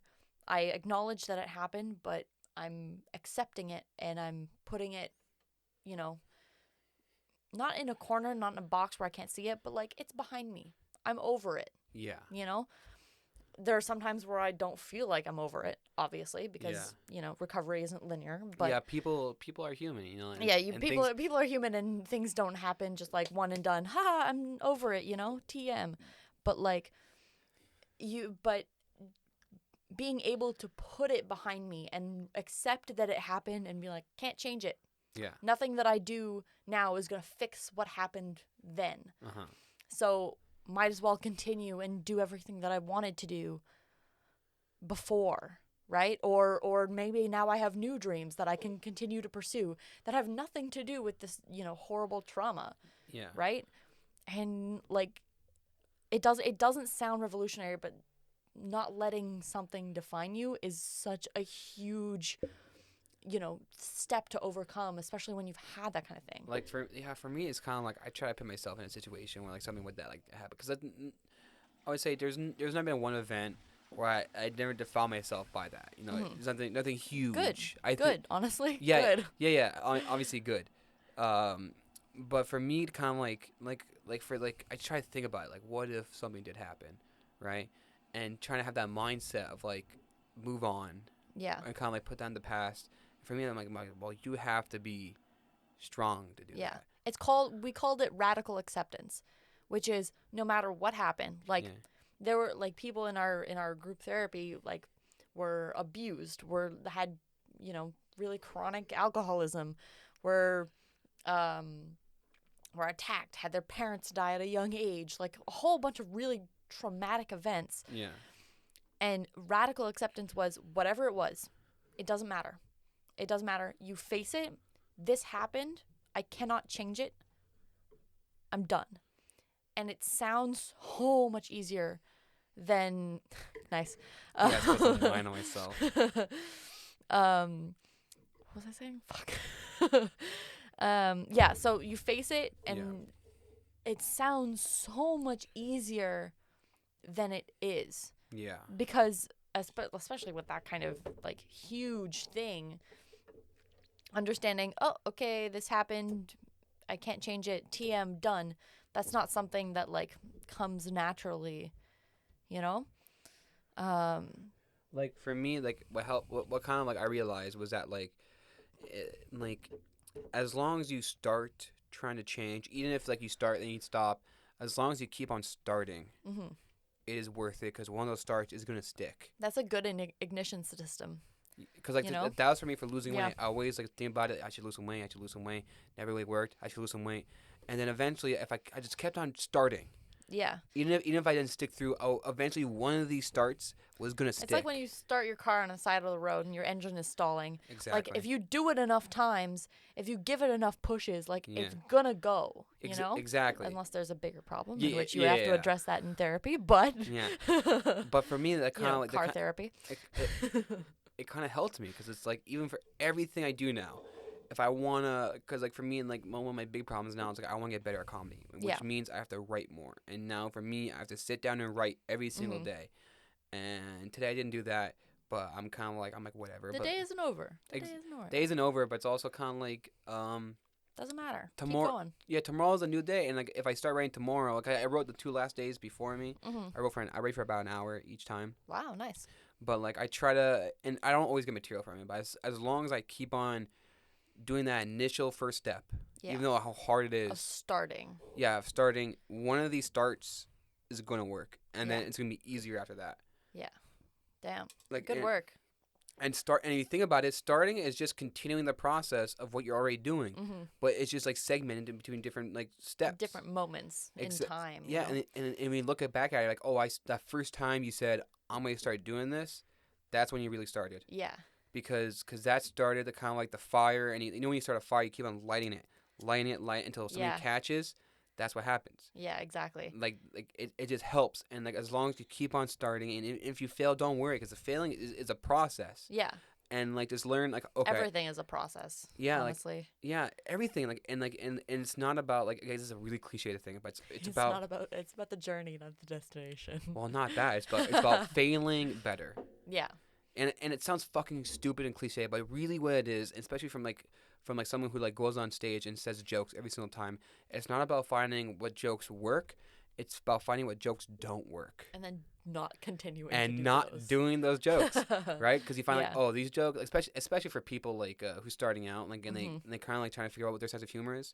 Like you figure out, oh, these audiences like most of them don't like jokes that are obscene, you know, like not saying obscene humor is it, but if you have like a lot of like sexist humor and stuff like that, maybe you realize, oh, maybe these audiences like these jokes aren't for them, right?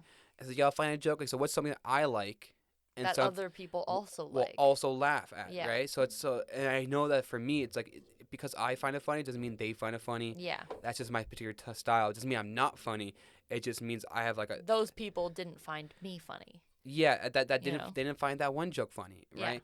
Yeah. They might have liked me the entire time and said that until I said that one joke. Yeah. Right. So but it's also just like you have to keep on trying. So you realize, oh, if I say a joke like this, it's not going to work. So I'm going to try a different way. Didn't work like that, and eventually you're going to pinpoint exactly what works. Yeah. Right. For you. Yeah, and then you even experiment. So you know what works, and you can experiment with something else. So you take half and half, and then you're like, oh, this works even better. Or this doesn't work at all. So you find specifically what's the core of what's working. Yeah. And that's really what it is. It's like for everything you do, for everything you fail, it's about trying to find that core. Mm-hmm. Right? Like, and I feel for me, like, it's about trying to find the core of my comedy. Mm-hmm. Why the essence of who I am and why I'm funny, and same thing for a joke, why the joke is funny as essence. It's about breaking down a joke or breaking down a problem right down to what it is. Why is that funny? And then if you find exactly that core, you could build anything off that. Yeah, it's like once you have a good foundation, you could build a strong building. You could build a building that withstands for years. Yeah. Right? And that's the thing. Like, even for comedy, like, if you write a joke that's like about the current times, right, in the future, it's not gonna be funny because you took something that it's relevant to the time. Yeah, but everything's evolving, right? So yeah, everything. But if you find a joke that's like at the essence, it's just kind of like timeless jokes. Like, you'll find comedians who are timeless, right? You like George Carlin. I have like a vinyl of George Carlin. Oh, nice. Yeah, I haven't ever listened to him. You're at the end they don't have to. Yeah. But he's kind of like, there's George Carlin and people like that. Like, comedy, also stand-up comedy is very young, less than 100 years old. Right. But you'll find like people like you know, like they have jokes about swearing and stuff like that, or like something that's kind of like, no matter what, it's always gonna be funny because at its core, it's just like such a good joke. Yeah. That's always gonna be funny. Maybe you don't find it funny, but you realize it is funny. Right. Like just I guess you definitely find you see someone who says something funny, but you don't laugh at it. Maybe, but you understand it's funny. But I understand that it is funny, especially in context. Yeah. It's still one of my like bucket list items to actually do stand-up comedy. I've gotten a few off of my list. I think everyone should do it. But yeah. I think there's a difference between doing stand-up comedy and then doing stand-up comedy. Yeah, I don't want to like make a career out of it. It's one of the things that I just want to cross off my bucket list, especially since I have so many friends who got into it recently, right? Well, recently in the past 2 years, but like it's something that I've like singing a song in front of a crowd was one of my bucket list things. And did you do that recently? Yeah, I did. Not recently, but I did that maybe a year and a half ago. And since then, I've done comedy. I've done karaoke a bunch of times, and it's gotten a lot less scary. But I want to do stand up, like maybe just the once, and fill the room with my friends so I can pretend that I was funny, like that, just because I don't want to make a career out of it. Like just to have that one night of, haha, this is what I am. I'm gonna be on stage, I'm trying to think like some kind of say to help you with that. Like there's people who I guess you could tell the people are doing it for the first time. Yeah. And it's only ever gonna be the first time. And you can tell people who want to try for the long run. I guess like I don't know, when you go up there, I guess try to be just like don't just try to be funny, but also try to be yourself. Yeah. I mean, like, fuck. I've never considered, like, the more I learn about stand-up, these springs are the loudest things. Super loud. I've discovered the loudest thing in the fucking room. I discovered ever since like I kind of for the longest time for some weird reason I was like, oh yeah, stand-up comedy is all improvised. Nope. Not at all. 0%. No, I would say maybe 10%. Yeah, like 10% improv, 90% not improv. Yeah. But like ever since I found that out, I was like, oh shit, like I've never considered actually writing down things. Whenever I think about, oh, I'm gonna go and do a stand-up comedy bit, I'm just gonna go on stage and just say words. TM. Like people make that mistake, but it's not that. It's not as fun. It's not as funny as you think it is, which means that like I have to actually like prepare for it and like do a whole thing, However, it's been very reassuring because recently moving in with my roommates because they think I'm hilarious, which is super reassuring. Finding people that think you're funny, or even if you're like not like, I think for anyone, find someone who thinks you're funny. Yeah, my roommates think I'm hilarious, just like everything I say that's even like a little bit witty. They're like, "Huh, that's hilarious. How the fuck do you do that?" They're dying on the floor laughing, and I'm like, I don't understand. Have I just been surrounded by funny people who don't react to comedy this whole time? You just found your niche. Yeah, my niche is straight white women. Is TM apparently. Which is so funny. You ever have this feeling? I don't know if you ever have this feeling before, but like for people who try to be funny, I guarantee they've had this feeling before, where you're in a conversation with people and you say something and it's not that you think it's going to get laughter, it's going to elicit laughter. Yeah. And you just say it, and it's almost like you're saying magic words, and laughter just comes, and it's flowing, straight up, and it's flowing off the top of the dome, and like you're just in it. You're in it, and everything you say is gold. It's magic, and you feel it, and you're just confident about yourself. That's every time I interact with my roommates. Okay, so I have to describe my roommates a little bit for this. So I live with, by accident, they all know each other. I don't know any of them. Yeah. Before living with them, obviously. Yeah. So I live with Audrey, who is 19, Chloe, her older sister, who is turning 23 at the end of... Is Audrey a French woman? No. They're both Anglophone, but they speak pretty good French. Okay, because I knew an Audrey who was like looking for a roommate recently. I was like, maybe the same person. No. Well, no, Audrey is the one who knew you by fame. Yeah. What? Yeah, straight up. And Chloe's best friend Julia also lives with us. Yes, it's hilarious. I think that's also funny. Wild room. So the three of them knew each other and they were looking for a roommate. I showed up. And my roommates, living with them is kind of like living on the set of Friends, but like with a little bit more drug abuse. Hell yeah. Except I'm the live studio audience, You're laughing at their antics, with like a little bit of witty, overview narration type thing. Mm-hmm. So they'll have like friends over all the time, especially Julia and Chloe. Like they'll have their friends over, and I'll just be like around. I don't know, making dinner. Sometimes I'll hang out with them, and sometimes I'll say things that I'm like, oh, that was a little bit risky. You just fucking wrecked that guy. You absolutely fucking destroyed him in terms of like emotional turmoil. Like you slayed him, and everyone in the room will start fucking laughing. And I'm like, is this my humor? Humor? Is that it? I don't know. Is that what this is now? It's like, for example, Wait, I had a... Can you wait 1 second? Yeah, I really need to go to the bathroom. Yeah, please, go ahead. So, I'm going to pause the recording real quick, and I'll be right back. You can check your phone and whatnot. So, going about your roommates and about... Right, yeah. Okay, so, hold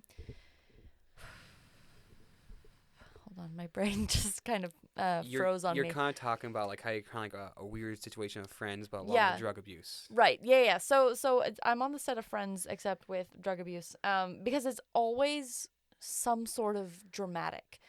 For example, I'll explain how I got this room in this house, right? So, originally they had another roommate, right? Okay. Because leases generally happen in July, not in October. So they had another roommate. Her name was Pascal. And Pascal, I've heard that name before. Do I know this person by chance? I hope not. She is older than them. I think she's like 25, 26 by a little bit. Oof, geezer. She has a full-time job as a I don't know what. And she so she would like she maybe would have orgies in her room just casually with other people. Like she'd have older men in her room, she'd have other girls in her room, she'd have whatever. That's kind of like, just from here from my side, it's kind of gangster. Yeah, it's kind of cool, except for that she's a bitch, and doesn't match. has had an outrageous amount of Botox in her face and doesn't take it out, so her face a little bit looks like it's melting. Which, like, she's allowed to have Botox. It's every woman's choice to do what she wants, but she should at least do it well. Yeah, that's what I'm saying. If you're going to do something, at least do it good. Like, at least do it good. She's had, like, lip fillers and whatever, which, again, if she was not a bitch, that's totally fine. Yeah. However, she is a bitch, so I'm going to go off. And her face matches it. And she literally looks like she's trying to look like Kylie Jenner. It's really distracting. Right? Like, but in a try-hard way. My roommates and I have had many conversations about this. So, yikes. She is just kind of horny all the time, and gets around. But again, her choice. I don't fault her for that, really. But what she did do is she slept with, or she made plans to sleep with, Chloe's boyfriend, or maybe not boyfriend, but the guy that she was seeing at the time, who they've been together for like 3 years at that point. Yeah. Wait. So you know how some relationships are so on and off that like over a period of years you're on some of the time, you're off some of the time, but like you're not really seeing anybody else and you're still sleeping with them. I've had friends like that where like they're kind of like they're like we're not together, but like we're not exclusive. My friend but we're still sleeping together. My friend has this one thing. He's like, she's not my girlfriend, but she's my wife. Yeah, a little bit, except I doubt they would use that for them. So yeah, Chloe was seeing the guy that she's been seeing for the last 4 years or something, and Pascal and him were in the same city. They were in New York for a night, and they video called each other, and she stripped in front of him and like made plans to meet up, and it never actually happened. But he told his friend told Chloe freaked the fuck out, obviously. Oh my God, how would you sleep with my boyfriend? You're my roommate. No. The whole thing. And the boyfriend got a bunch of flack, or? Not really, obviously, because men are never held accountable for their actions, but it's okay. I'm not bitter at it or anything. So yeah, but after that whole blow up of her finding out, then he came back. He snuck back into their apartment, my apartment, and slept with her. Ooh. And then he snuck back out, and then she caught him outside and didn't really realize what happened until, months later. Why would he do that? That's a hot zone. He's an idiot. That's a hot zone, He's a fucking idiot, and I hate him. He's such an idiot. He's the kind of person who's like, Kanye West should definitely be the president of the United States. And I'm like, stop, please. You have no understanding of politics. Like, imagine, like, here's the thing. Here's the thing I want to think about. How good, like what kind of fucking platinum gold pussy does this whore have? Like, I'm so confused. I was like, what? I was about to say, like, does she have like pussy 2.0? I don't understand. He didn't even know about it. He didn't sleep with her at that time, right? That was the first time they slept with each other. Exactly. So the night of. Imagine what fucking stupid ass bitch. Anyway, she's so good at selling it that he was like, fuck it. Yeah, or maybe I gotta. Or maybe he's such an idiot. He is an idiot. He's such a fucking stupid bitch. Then that person doesn't deserve to see someone who's like who would do that. Yeah. So it worked itself out at the end of the day. Yeah. So they kicked her out, obviously, because they're like, how fucking dare you get out? And then I got the apartment. Now, Pascal has now been sleeping through all of their other male friends. Like as in a vendetta type thing? Yeah. They're like, straight up. And left voice messages, and this is a direct quote from voice messages that I heard with my own goddamn ears. I am a combination of the Real Housewives of LA, Paris Hilton, and Blair Waldorf. What the fuck? And like there's a voicemail to like a male like no like you know how you can send voice messages over fucking Instagram or whatever. Yeah. She sent a bunch of those in sequence to Chloe, not 2 weeks ago. This all happened in September. Oh, God, just talking shit. Yeah, and like this shit has dragged on since September to now. Jeez. It is fucking wild. She is insane. She showed up at our apartment mid-December, 6:30 a.m. on a fucking Sunday morning. I don't understand. She came banging on our door, ringing our doorbell, ringing every doorbell in our unit, waking somebody up 6:30 a.m. on a Sunday. No. Straight that's up. Crazy. It is insane. And anyways, one of the other tenants let her in, and Chloe and Audrey ended up beating her up right outside of our door. Well, beating her up. Chloe roughing her up. I'm not gonna say what happened in a recording because I don't want it to be used. But anyway, use your hands so I know. Like on a wall. Oh. Yeah, and then like anyway. I've done that to people before and it does not feel good. No, it was really not good, and anyway, like, so they a little bit roughed her up outside of our door, but she also like tried to force her way into our apartment, like football style, like charge in through our door. Yeah, and kind of asked for it, and was also probably on like Xanax and acid at 6:30 a.m. Acid at 6:30 a.m. It was the day before was her birthday, and so I don't know. We think that she came because she wanted to get beat up. She's like, I deserve this. Yeah, a little bit. I want this action. So that happened. So she's insane. She's insane. And you're the better roommate. And because by comparison, I'm so fucking boring. I'm so boring. Before I was like waking up at 4:30 in the morning to go to work. I would go to bed at 9 p.m. because I had to fucking wake up at 4:30 for work. Yeah. Like, I'd go to bed when they would have parties. I'd go to bed at midnight because I'm fucking tired. I don't have a dramatic social life because I'm tired. I've been through shit. I don't want it anymore, Yeah. So comparatively, I'm super, super calm to them, and they're like, yeah, we can like share all of our shit with you because like You're stable. I'm a stable person. Hilariously, to the rest of my fucking friends, I'm the fucking whack job. And I'm like, what? How did this happen? You know? I feel like, yeah. I with my roommates, I tried coke once. Okay, how was that? It was terrible. It was garbage.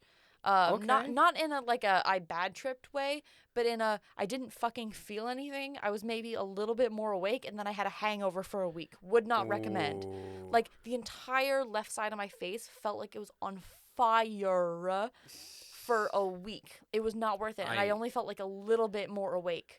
Wow. So. But then I went around and I told some of my friends that, and they were like, oh, what the fuck? And all of my friends are like, who the fuck are you? You tried cocaine? And I'm like, yeah. And then to them, I'm like this badass bitch. I've done a whole bunch of shit that they would never consider. I went on a plane for the first time to meet a man in New York that I'd never met before. TM. That's gangster, though. Yeah, it is kind of gangster, and we stole his money. Was it kind of like a sugar daddy type thing? No, me and my best friend were trying to get a sugar daddy, and then we scammed him out of a whole bunch of money. I think I kind of know this. Yeah, it's very possible you know this. I actually, you want to hear something really funny? Yeah. I hooked up my friend with a sugar daddy in Germany. Word.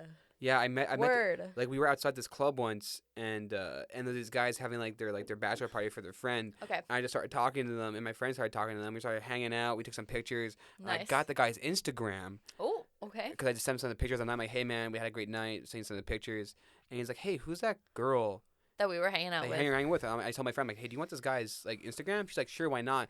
And he flew her out to Germany for a week. Holy fuck, that's whack. Yeah. So anyway, I have done shit like that in my past when I was, not as stable as I am now. But that's some life experience though. Yeah, exactly. But compared to my roommates who have been to jail, TM. That's gangster. Yeah, it is gangster. It's much more gangster than me. So to them, I'm the mature, responsible one. And then to all of my friends, I'm the hooligan who does weird shit and like would shoot up a church if given the opportunity. So like I have these two conflicting reputations. I could relate to that. So it's really funny. It's so fucking funny, especially since I'm having you're now invited, by the way. I'm having a party on Saturday. This Saturday? Yeah, this Saturday night. At my apartment, and so it's gonna be a little bit of a collision of worlds because some of my roommates, one of my roommates is gonna be there, I think, Eliza's and then a bunch of party. Yeah, I mean, I'm gonna invite you to the actual event. Hell yeah! I was actually thinking, what am I do on Saturday? Oh wait, fuck. What are you doing? Something on Saturday? I work Saturday night. Well, I mean, it should be on when you're done working, unless you're working until 1 a.m. and then, in which case, I'm not sure. Here's the thing. I don't know if invite me just in case. Yeah. But if Done. all goes well, like is this like what time does the party start at? I don't remember what time I sent it. I set it for. I think I set it for.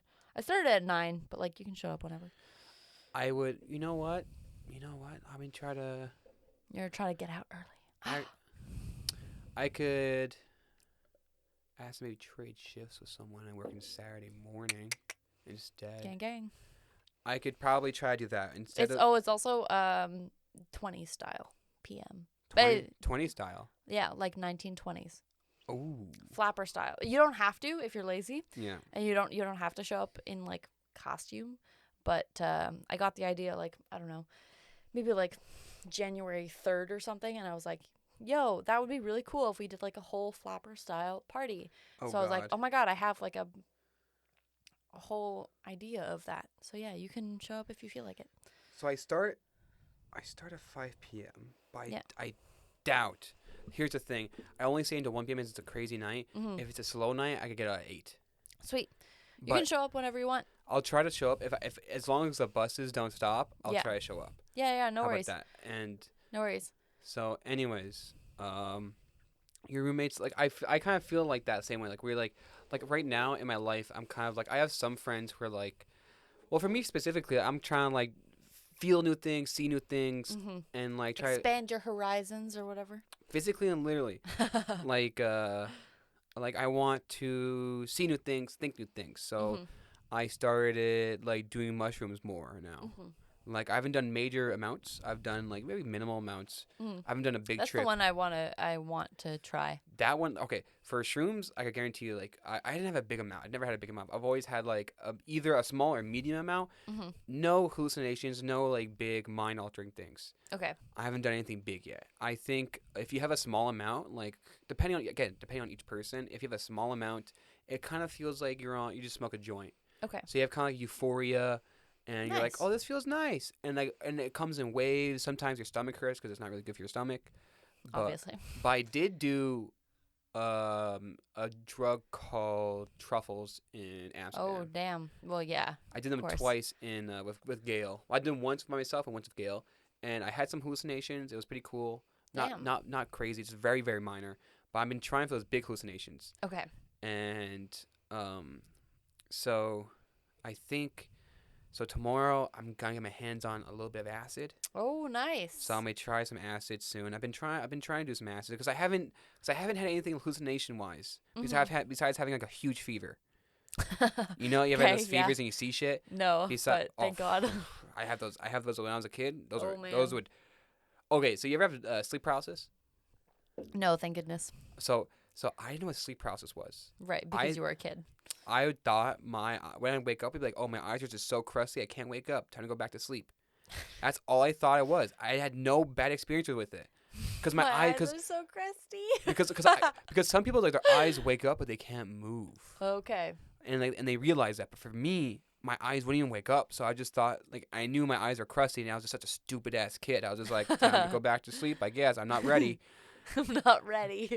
And like Like a cocoon. you ever you ever have like a nightmare where like you know you're in a dream, and Yes. you're trying to get Yes. out but you Yes. can't get out. Yeah, that I have had. Those are kind of scary, but like those Those all. are Well, I mean, for me, those are terrifying because generally when I have those, it's like trauma memory. But like, Oh, yeah.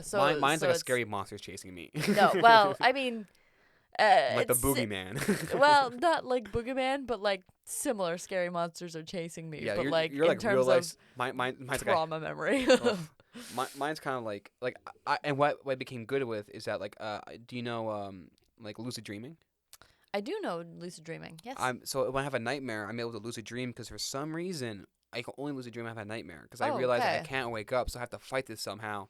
And I kind of realize if I know I can't wake up, that means I'm already conscious it's a dream, Mm. and I know, fuck this, Mhm. and I imagine myself I just change the dream, or I just That's fuck cool. up the monster myself, and like and it's kind of fucking cool, and like especially like recently my dreams have been really vivid.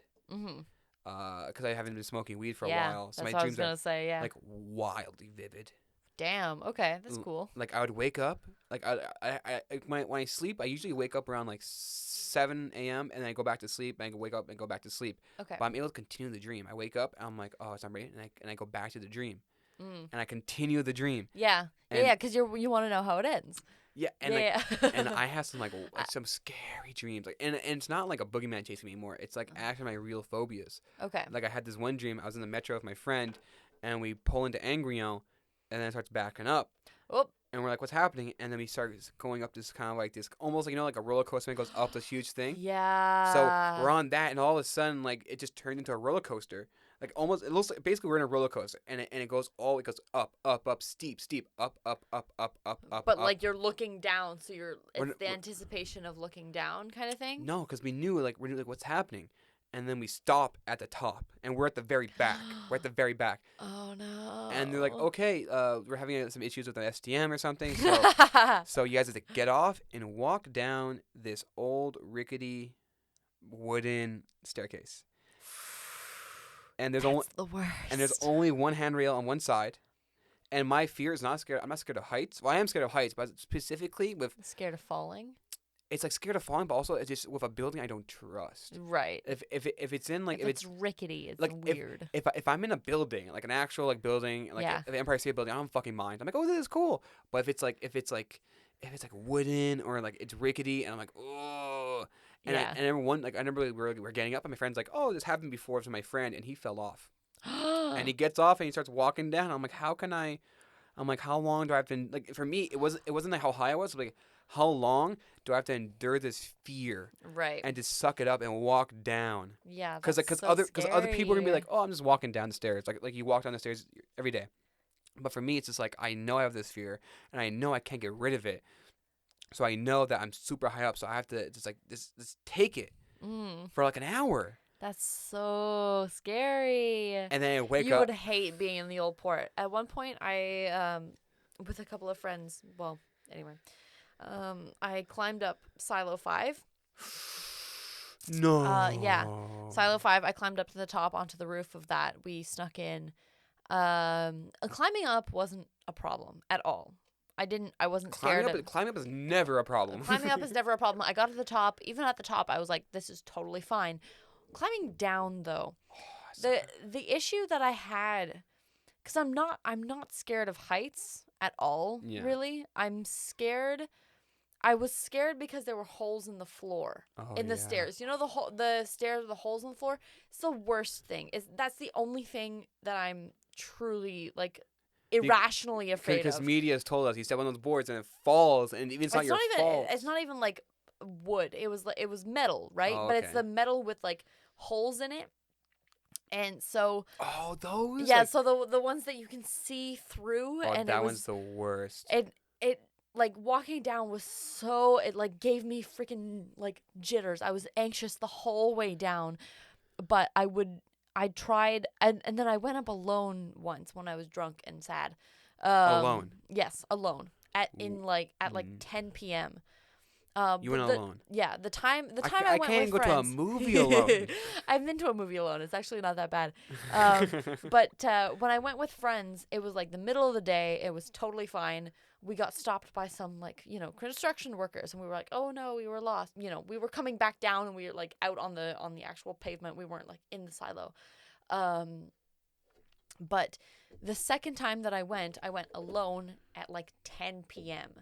It was not a good. I was also drunk.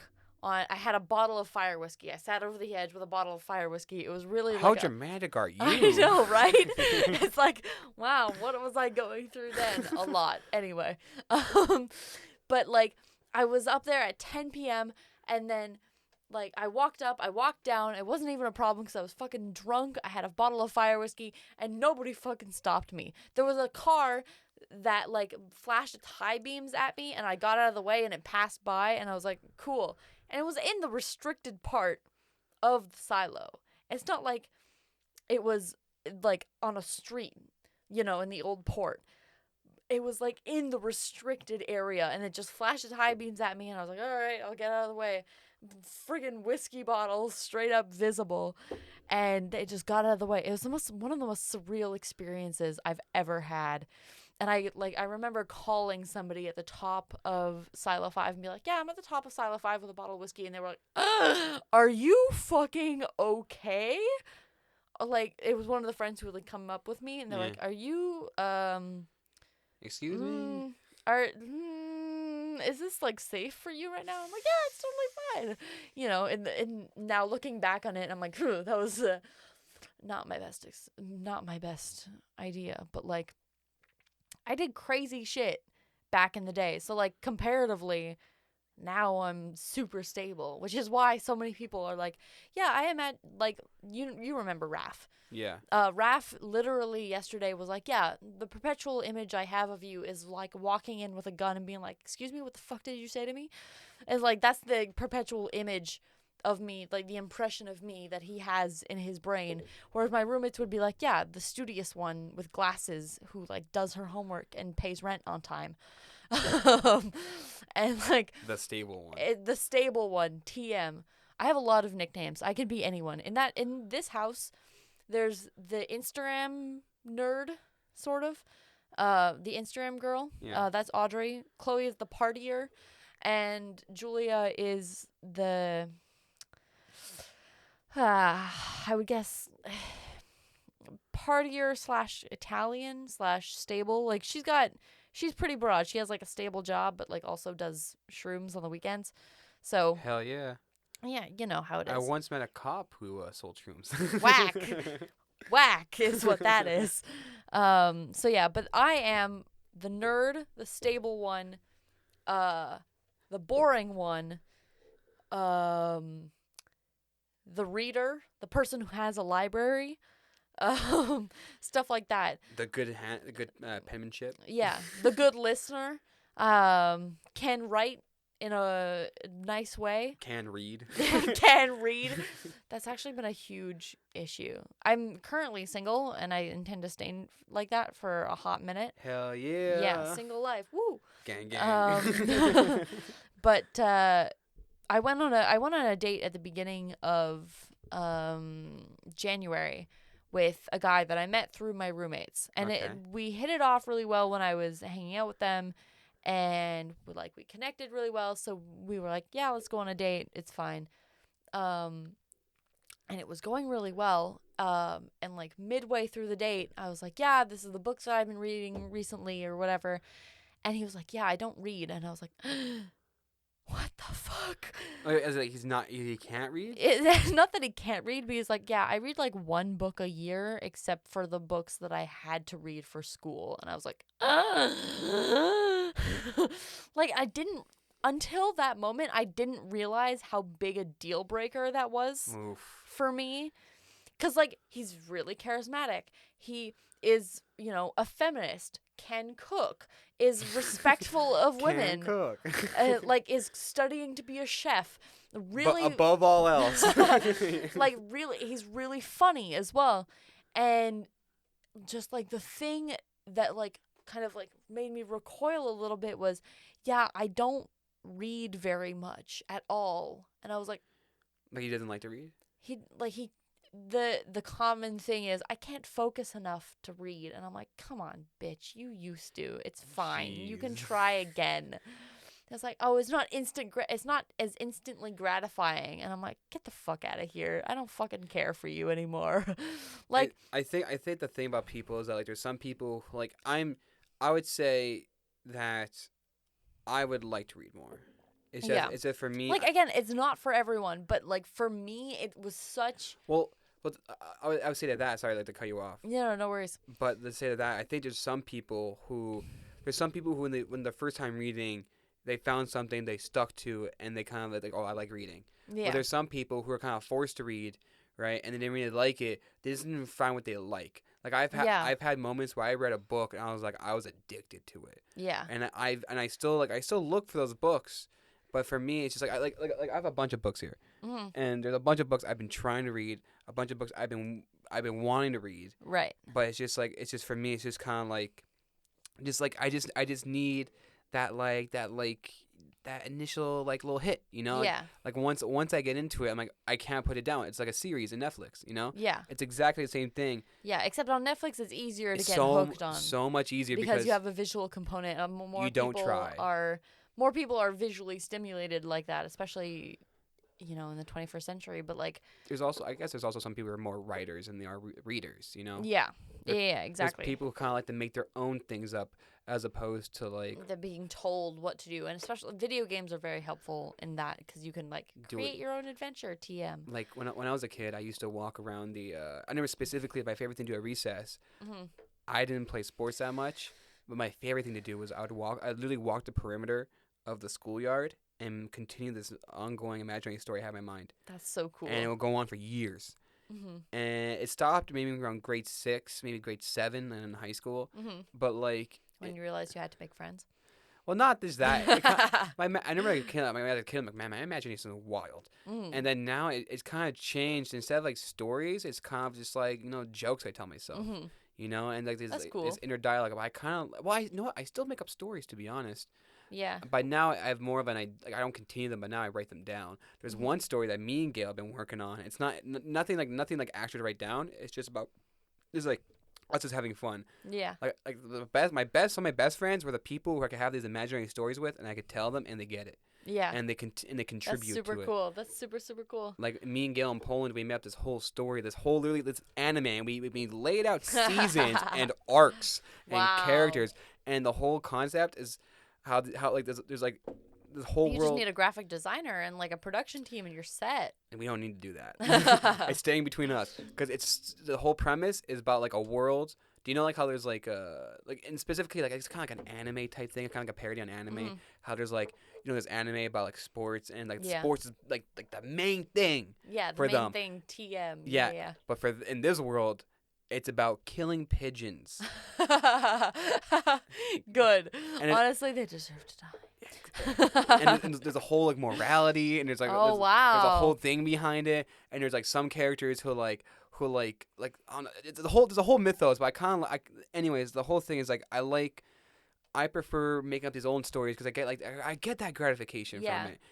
I make up these stories and I like writing. It's different. That's the thing. Like that kind of thing I can get and I can relate to, Yeah. It's the people what immediately kind of turns me off is people who say that like, oh, I don't read, and this is the series that I'm addicted to on Netflix, and like don't showcase that they have any creativity beyond that. Like if you tell me that you can't that you want to read more but you can't find something that interests you, but when you do you really get into it, but you also have this other creativity, that shows me like you have that kind of expansiveness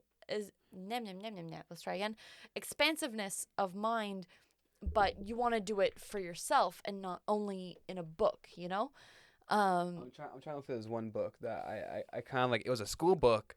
Well, that kind of led me against like there's like I specifically like graphic novels. Yeah, I mean graphic novels are still novels. It is. Yeah, you're still reading, but like you're getting aided. But there's specifically one book. Let me look for it real quick. It's the same thing as like doing these kind of these kind of podcasts, right? Like in a book, it's like a podcast. You're only listening to the words. Even a podcast, you still have like intonation of voice, right? In a book, you just have the words and the description.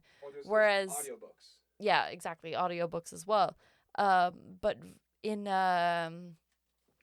graphic novels and with Netflix series, you don't have to rely on just the words. You have their body language and stuff. Whereas, like, nice, good work. So these are the two books. We have Comprehending Cults: The Sociology of Religious Movements. Oh, that's cool. Oh, fuck. Yeah, that was the class I had at Dawson. And wait 1 second, my headphones. And then AIDS as an apocalyptic metaphor in North America. Yeah. That's cool as fuck. Especially so that wanting to study anthropology. This is the Comprehending Cults one is great. It's amazing. Oh my god, I'm super interested. That's a whole class I had at Dawson. This one? Comprehending Cults? Yeah, it was damn. The teacher, like she was cool, but she wasn't even great at teaching it. But like behind it is really cool because you do see like these huge, like these huge again kind of like serial killers. You see like these patterns. Yeah. This one is a whole book. I went to a book sale at a church. Right. And I found this one. I read the title like AIDS as an apocalyptic metaphor in North America. And I was like, what is this? It sounds hilarious. Right. So this is a Jehovah's Witnesses book. I was reading the back and I saw that. Hilarious. And they use AIDS. I haven't read anything about it, but so basically again, like, as the title says, it's an apocalyptic metaphor in North America.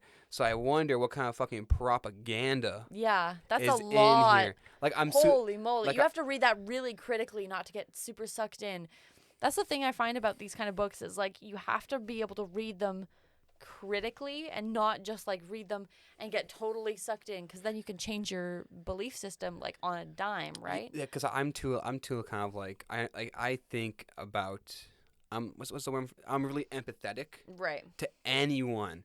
Like even when people get sent to jail, I'm like, oh, imagine how it feels to go to jail. Right. Like being sentenced. It's hard. Right? I'm like, fuck, I kind of feel bad for them, but also they've murdered someone, so. So also maybe don't do that, and then you won't. Like I can't, like for me it's hard to cut off the empathy. So I can understand like North Korea. I think North Korea is so fucking cool. I want to go to North Korea. Yikes! You're never gonna leave. I want to go, and like, cause I just kind of like it's like imagine going somewhere that's so different, so radically different. Mm-hmm. Literally like the most communist state in all of the world. Well, you want to basically what you're saying is that you want to do what I'm hoping to do as a career. Yeah, but is to go and understand culture in different places and see like what's different, you know? Well, not about that, because like it's just for me, like it's just kind of like find the radical stuff. Oh, okay. Like I mean, it's still a sector of anthropology, but like, you want to look at the radical. like the one graphic novel I'm really into right now. It's not really a graphic novel. It's like an online thing. Yeah. It's called Joe versus the School of Elon. Okay. Do you know about that? No, I don't. So there was a school that operated until I think 2007. Since the 80s or 70s. It was a real school? Real school. Okay. And there's a bunch of schools like it too. It was called Poland Spring, Maine, I think. Okay. And it was a school called Elon School, and it was a place where if you were kind of like people like younger between like I guess 12 and 17, if you didn't belong, like the people you deemed like they didn't belong in like juvie, but they didn't like but they did but need they to didn't belong in regular school Yeah, as well? exactly. Okay. They had some kind of problem, but people deemed them like they're not as bad. So there's something to hear, right? Which seemed like a cool thing, but however, it operated like sadistically, and the way it was set up, like you can understand how people thought it could pass through. So when you get in there, there's two people. Okay. I'm gonna fuck up the terminologies, but there's I'm gonna strong. Just stop you right there. I want to continue this, but I just really need to pee. Yeah, go ahead. I took a little break. Yeah. So I will be back in like 2 seconds. No problem. So yeah, as I was saying, that school, it's Elan School, like E Sansugu, LAN school. Right. I don't know how to pronounce it completely, but anyways, it was like so you go there and it's in the middle of nowhere. You have no connection to anyone, and there's like two types of people. There's weak and strong, and if you're weak, and everyone starts out as weak. Okay. And you can't talk to anyone. Strong can talk to like you can't even look at anyone too. You can only look at your kind of like the person you're assigned to, kind of your big brother. Okay. And who's a strong. So you can only talk to them, you can only look at them, and you have no communication to anyone else. That's kind of fucking weird. So strongs can look at weaks, and strongs look at strongs and can talk to strongs, but you can't talk to a weak or a strong if you're weak. Okay. And here's the thing, like your day is kind of like hugely scheduled. You wake up really early in the morning. You barely have time to sleep. It's like you're basically like deprived of everything: food, sleep, everything. And everyone's watched by someone. Okay. So if you're in like, say you're in a like you're having like I guess like what they call like I guess like lunch or something. You're there. You're being watched by your big brother. Okay. Your big brother is being watched by someone else. He's being watched by someone else. We're all part of this. Who all go to the school. None of these people are hired besides the director. Okay. Who's kind of like the big guy.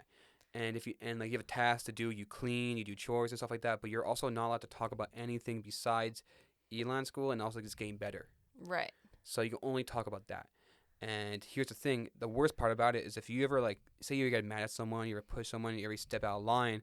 There's a thing called get your feelings out. I don't like that. They put a broomstick in front of you, and everyone in the room, about 60 people, would get up, and they all had a minute to yell and scream at you the worst things they could say. Anything. They'd allowed to say anything about you, but you had to mean it, because if you didn't mean it, it would happen to you.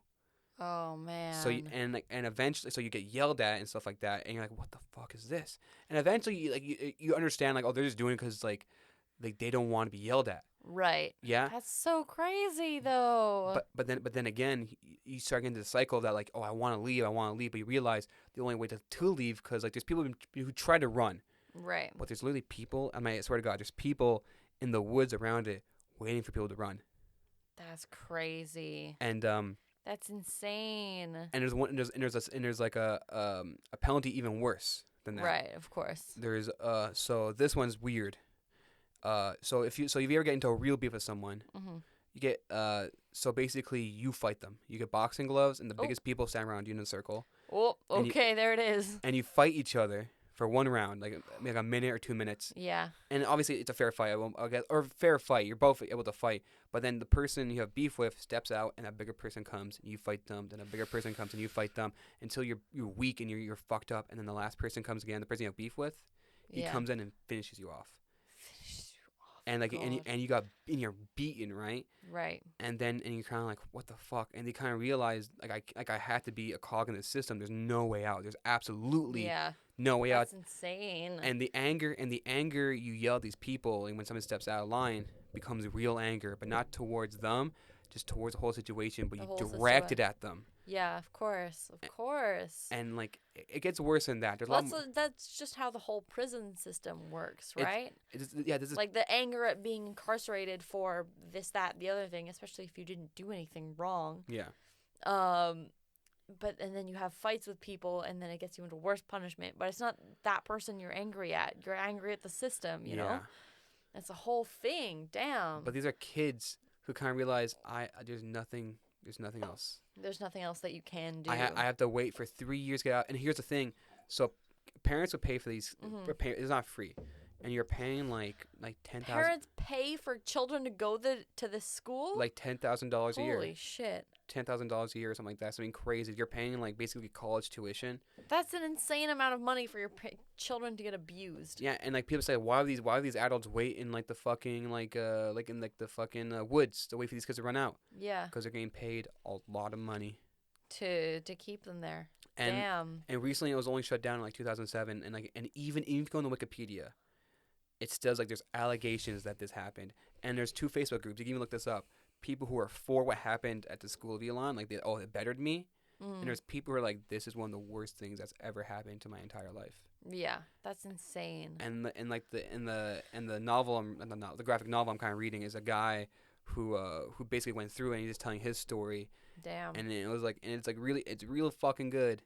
And nice. It's like holy shit, because he's been like, if you follow the person like throughout the entire internet, he's been preaching this story. Yeah. Like since it's come out, and it's just like it's frustrating because even his parents don't believe him. Damn. Like his parent, like even his parents were brainwashed, and he was brainwashed. His parents like were told like this story, like he would write mail to his parents, and it'd be vetted about 20 times.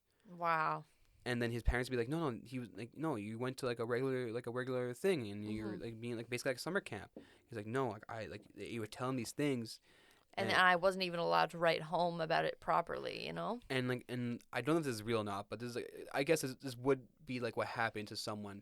But in the story, he eventually was able to go up the ranks, and he was allowed some time off. Like he was able to leave the school for a weekend at a hotel to see his parents with another person. Wow. Who's there to watch him. And what he did once, he was talking to his mom, and he's like, hey mom, can I grab something in your wallet? And he knew his mom had pepper spray. So he grabbed the pepper spray, sprayed the kid, and he tried explaining this story to his parents. His parents didn't believe him. Like, what the fuck did you use pepper spray this kid? And he like, explained the story over and over again. They didn't believe him, and he pepper sprayed his parents and then ran off. Oh my god. And I don't know if this really happened, because like in what he said really happened is that like he tried escaping a few times. No one really escaped besides maybe there's one time a kid got really close, but I think he went home and his parents realized like, hey, what the fuck are you doing here? Yeah. So they sent him right back. Oh my god, what a nightmare, especially that kid. So you have no communication. Like you only talk to people you know of. Right. Only about the school, and you have barely information about anything. And there's like outside the school, there's other schools just in the campus, and you'd barely ever meet with these other schools. And there's this one thing called like if like they would get all 3 schools sometimes to yell at this one kid. And he says like it'd be up to like 200 people yelling at this one person. That's insane. And he had to take it. God, what a nightmare. And for me, I'm like, that's crazy. How would you survive? How would you how do you come back out of that being like a regular person?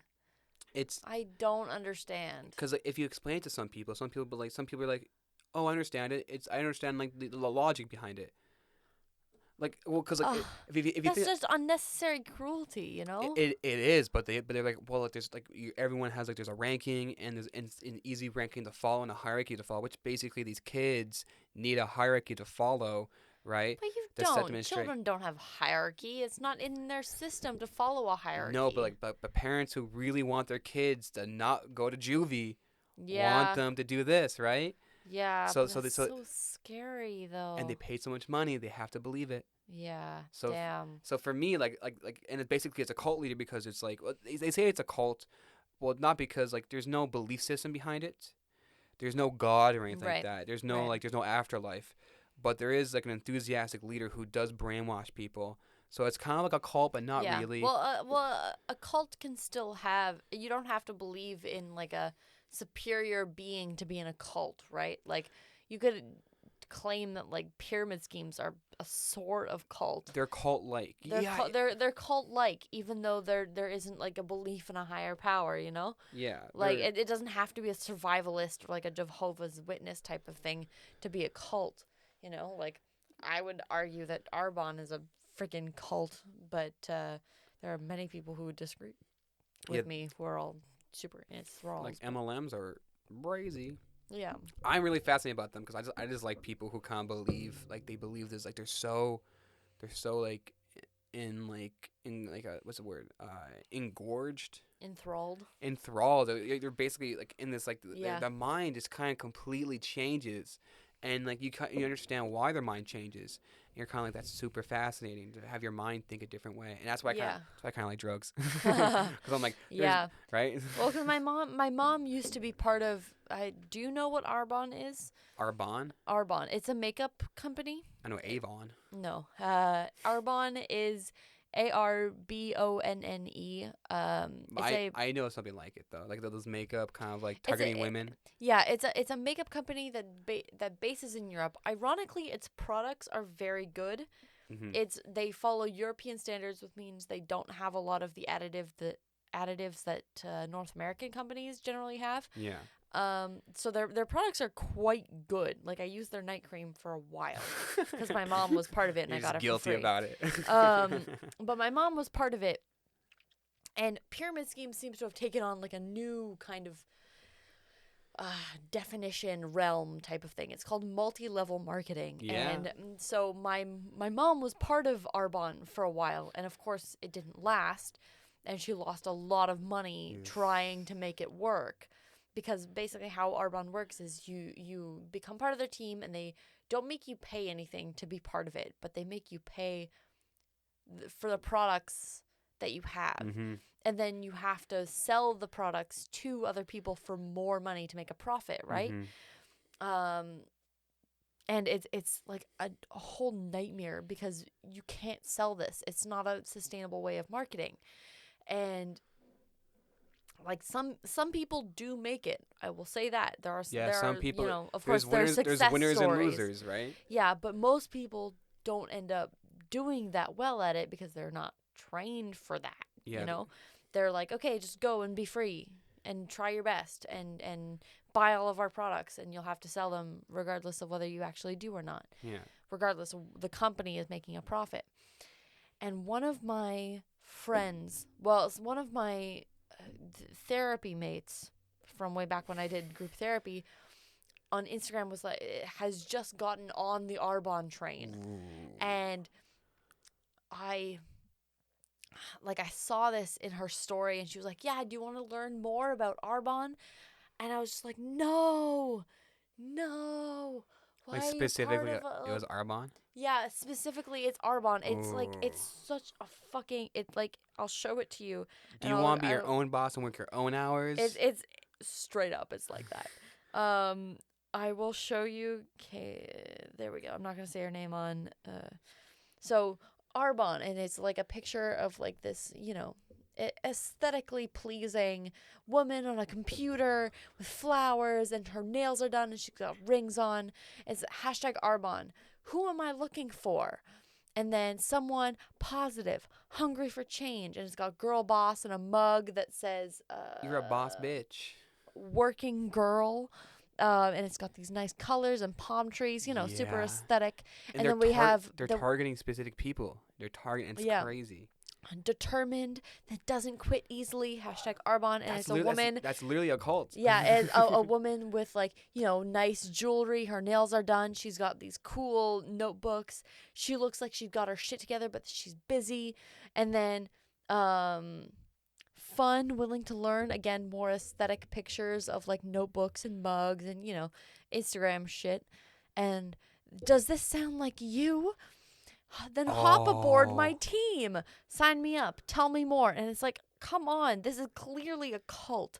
This is clearly a pyramid scheme, you know? Yeah. And anyway, so a while ago, I jokingly posted on my own story being like, how do I tell I saw that, one of my friends that so cool. She's part of a pyramid scheme, and that Arbonne is a pyramid scheme? And immediately after that, she posted a story being like, "Is Arbonne a pyramid scheme? Debunking the myth." And I'm like, "No, girl, you're so far into it." And she was like, "The pyramid schemes make you pay a fee to sign up." And I'm like, "Dude, pyramid schemes have evolved. Multi-level marketing is a thing." And like, anyway. Yeah, so like the thing, especially for like it's basically a cult because they're specifically targeting women who want to make extra cash, or people are looking for a change in their life. They want like that stability, and this is so easy to get into. And they're like, "Oh, I don't want to work a 9-to-5 job anymore. I'll just sell makeup." And they want something different. Yeah, right. You know, but like it never works. It never works. Do you see that? Do you see that guy up there, like on like the record, like that, not the record, but like the little like out CD there? Yeah. The rapper. No. 1 second, I'll show you it. What are you talking about? So this guy right here. Oh, that guy. Okay. I have yes. 2 albums. I have a sealed copy of his album and a signed copy of his album. Sure. The Rain King B. So, he's a kid who went to my high school. Oh, nice. Oh, wow. Holy shit. He used to be like a high school rapper. He released an album in high school. It's fucking stupid. Look how stupid it looks. Right? Yeah, it does look pretty stupid. And is his rap name like King B? Yeah. Well, he's not a rapper anymore because he shifted from that to now he works for a charity called We Planet Earth. Oh, no. And We Planet Earth is a total pyramid scheme. Oh no. And here it is. Like so it's even more blatant than anything else. So it's really simple. Did he have to make did he have to pay a fee to sign up? Nope. Oh, good. Nice. So it's even more blatant. So you start out. So it's basically you're working for a charity. You get paid pretty well because one, you go to houses. You ring the doorbell. Hey, I'm working for We Planet Earth. We give money to charities and stuff like that. So we wonder if you want to donate. And you're like, okay. And you take a little bit. You take yourself. You take a little bit of the proceeds. Not much. You take a little bit of the proceeds. But here's the thing: the person who hired you makes a portion of your proceeds. The person who hired him makes a portion. The person who hired him makes a proceeds, and the person who hired him makes a proceed. And so basically you can have. So it's a pyramid. Yeah, and then. Wow. And he's very successful at it. He has offices, like I think he has 3 offices in Canada. This kid? Yeah. He's very successful at it. Really? Yeah, and he's whack. And it's actually terrible because it's like you're profiting off people who are never going to make their money back. And also you're thinking that you're telling people this is a charity, but it's not a charity. It's a complete pyramid scheme. None of the money ever goes to charity. Oh my god! And the person who runs it also. Wait, sorry. What's the charity? It's called We Planet Earth. We Planet Earth. Okay, I'm gonna keep that in my mind in case I see any Let me go on his. I think we may have posted something recently about probably. It.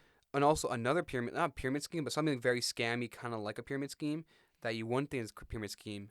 Quiznos. Really? So basically, what You mean the sandwich shop? Have you ever seen a Quiznos that stayed in a location more than 2 years? I have not noticed Quiznos enough to notice that. Sorry. But here's the thing. So Quiznos is a Subway sandwich shop that everyone knows. But so a location rarely ever stays in a location more than a few years because Quiznos doesn't make its money off the sandwiches. It makes its money off the people buying the franchise. Oh, really? So they buy into the franchise, and the fees to use the equipment is so expensive. They keep on paying until they're forced to close in like 2 years later. That's crazy. So that's why you never see a Quiznos open up for long. Damn. The more you know. The more you know. So yeah, is there anything about it? Brendan Hamel, fuck. He has to have something like Brandon. Sometimes I'm thinking about like who's gonna listen to this, and I'm like, what a weird conversation to listen to. Yeah, what a weird conversation. I just do these to kind of like have a kind of like a documentation of like have a conversation with my friend. Of chilling, yeah. Exactly. Super chilling. And also, it's a really cool way of doing things. I'm impressed with your equipment too. Like I would have just done this like on my phone, like with the speaker or whatever. But like, this is very professional. Well, it's also kind of like it makes, I don't know, for me, like it's not about the recording. The recording of the day is just like supplementary. It's just something we do on the side. But what really is, it's a cool way to have a conversation because the main thing I like about this is that we're speaking to a microphone and it sounds like we're in each other's brains. So it's true. So you're so locked into the conversation that you can't break it. Yeah, you don't really get distracted by anything. Because you're in a podcast. Because I listen to podcasts all the time. Right. And I've always been like, what does it sound like to be in those podcasts and those conversations? And this is it.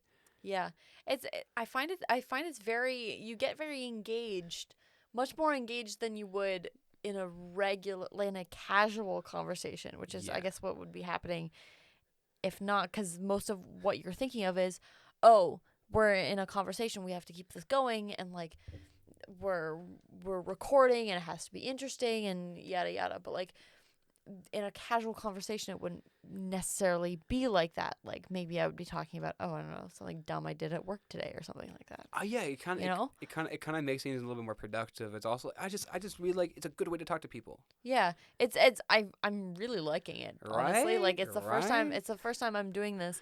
I've been on a radio show maybe once.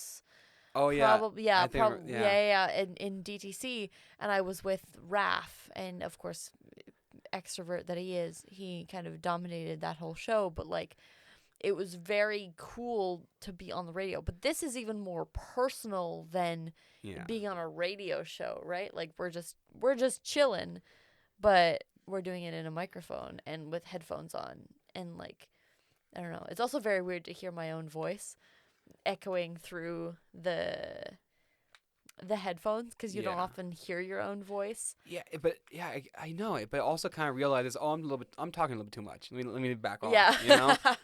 Yeah, a little bit. And I've also realized, like, just this evening, like, oh man, sometimes I'm not as eloquent as I think I am, or sometimes I ramble a little bit too much, or well, sometimes I do exactly what I'm doing now. I'm not exactly sure what word I'm gonna be using. But who cares? Like, who cares? Because it's so cool. at the end of the day, I don't care who listens to it, because I don't think at the end of the day I don't expect anyone to listen to this. All it is for me is just have a documentation that I have a conversation with this person at this time, and this is who the person was at this time. This is who I was at this time, and this kind of symbolizes our friendship. Yeah. Right, and it's kind of a thing that I have. Thank you for having me on. It's really, really cool. Thank you for like messaging me.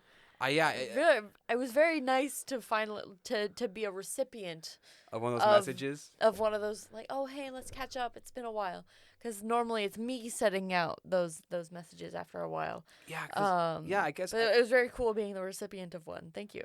Yeah, it's just like, I don't know. I got a little tipsy one night, and I was going through nostalgic. Yeah, that's exactly what happened.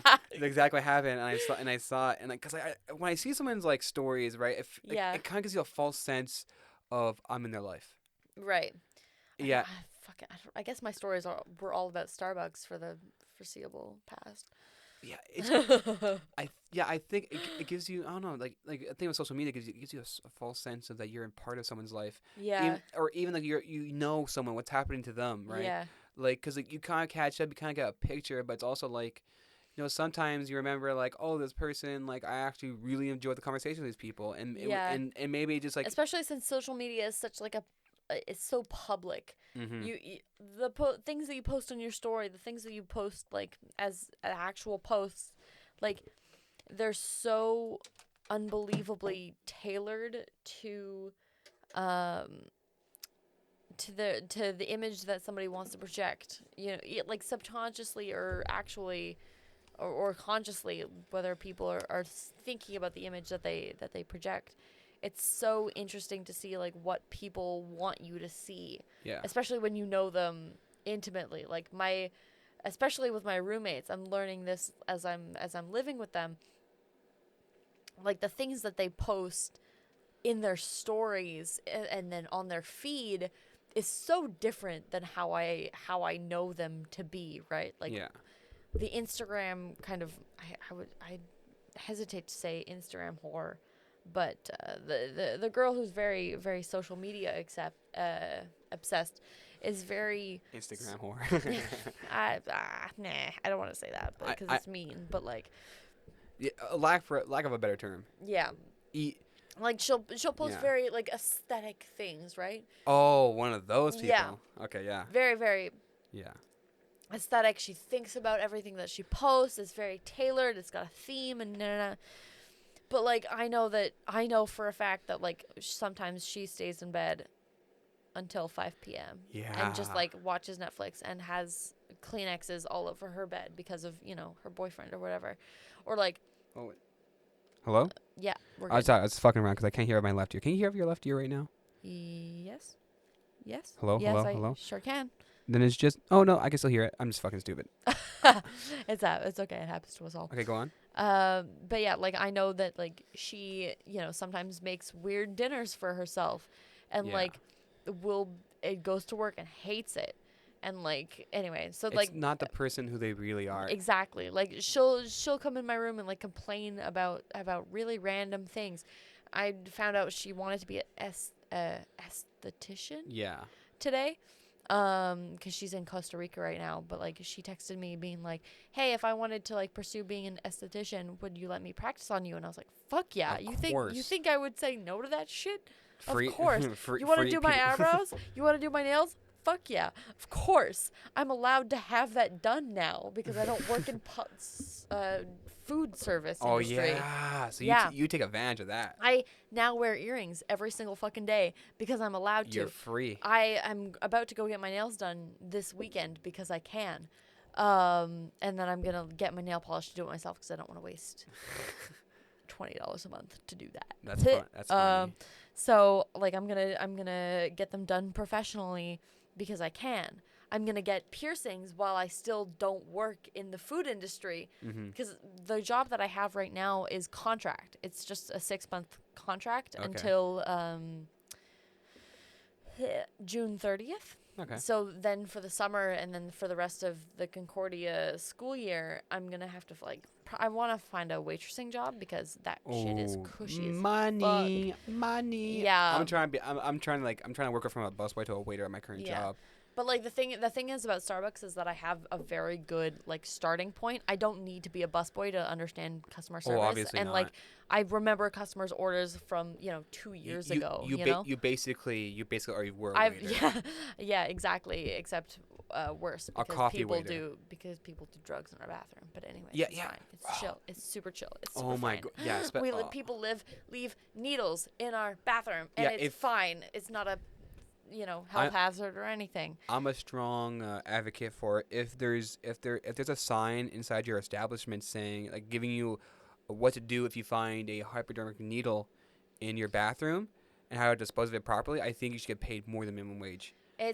Well, the thing is that baristas don't get paid more than minimum wage, unfortunately. As a supervisor, I did get paid more than minimum wage. Yeah.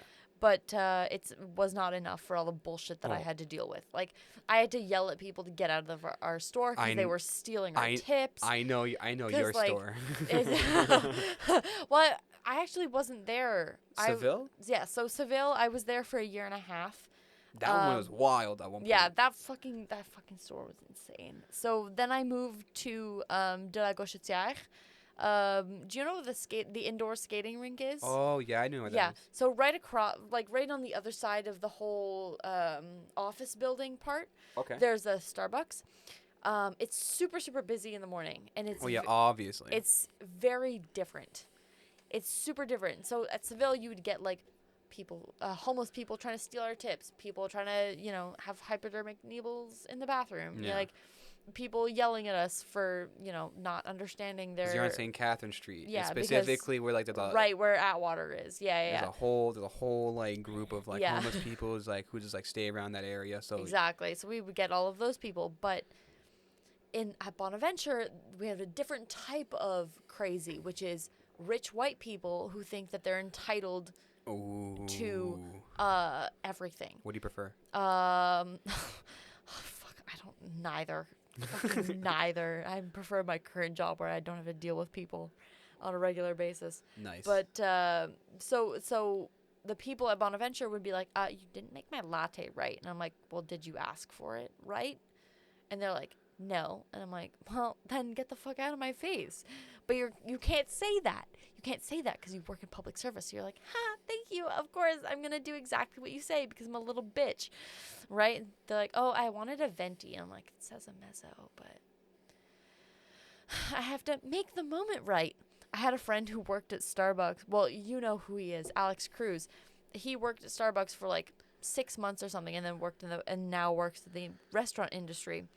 And I was talking to him at one point and he was like, whoa, you sound so much like Starbucks. And that was the moment where I was like, I have to get out because I'm starting to parrot their their fucking mission statement and philosophy because it's so they push that hard though. They push it really hard, like make best moments, and customer connection is the most important thing that you can do. Like 15 seconds or a minute for customer. Yeah, like on the bar, you have to connect with everyone and and assume the best in everyone and whatever. But people are assholes, especially at Starbucks. Well, I guess they're assuming the best at people, but also sometimes exactly. if someone's being a dick, they're being a dick. Sometimes people are being a dick, and you have to. But they're like, you have to assume the best, otherwise you're gonna get fired. And like it's a dick move, you know? Yeah. Like I learned a lot at Starbucks. I learned to be a lot more open, a lot more friendly. I learned how to fake it really, really fucking well. Hell yeah. But like I also learned that when people are trying to screw you over, you can tell that they're trying to screw you over. Like people at the cash will be like, "Hey, can I have a grande blah?" And then at the bar they're like, "Actually, I asked for a venti," and you're like, "No, you fucking didn't. You didn't. I fucking heard you." But I have to tell it. Because of Starbucks. Yeah. Because I don't want to get fired, because I don't want you to complain about me. I have to be like, okay, I guess you forgot. I have to assume the best in everyone. But like, people know that about Starbucks. That's like, I know if I wanted, I know that I could get so much free shit at Starbucks. I know how to do it. Yeah. I say, oh, can I have a mezzo misto?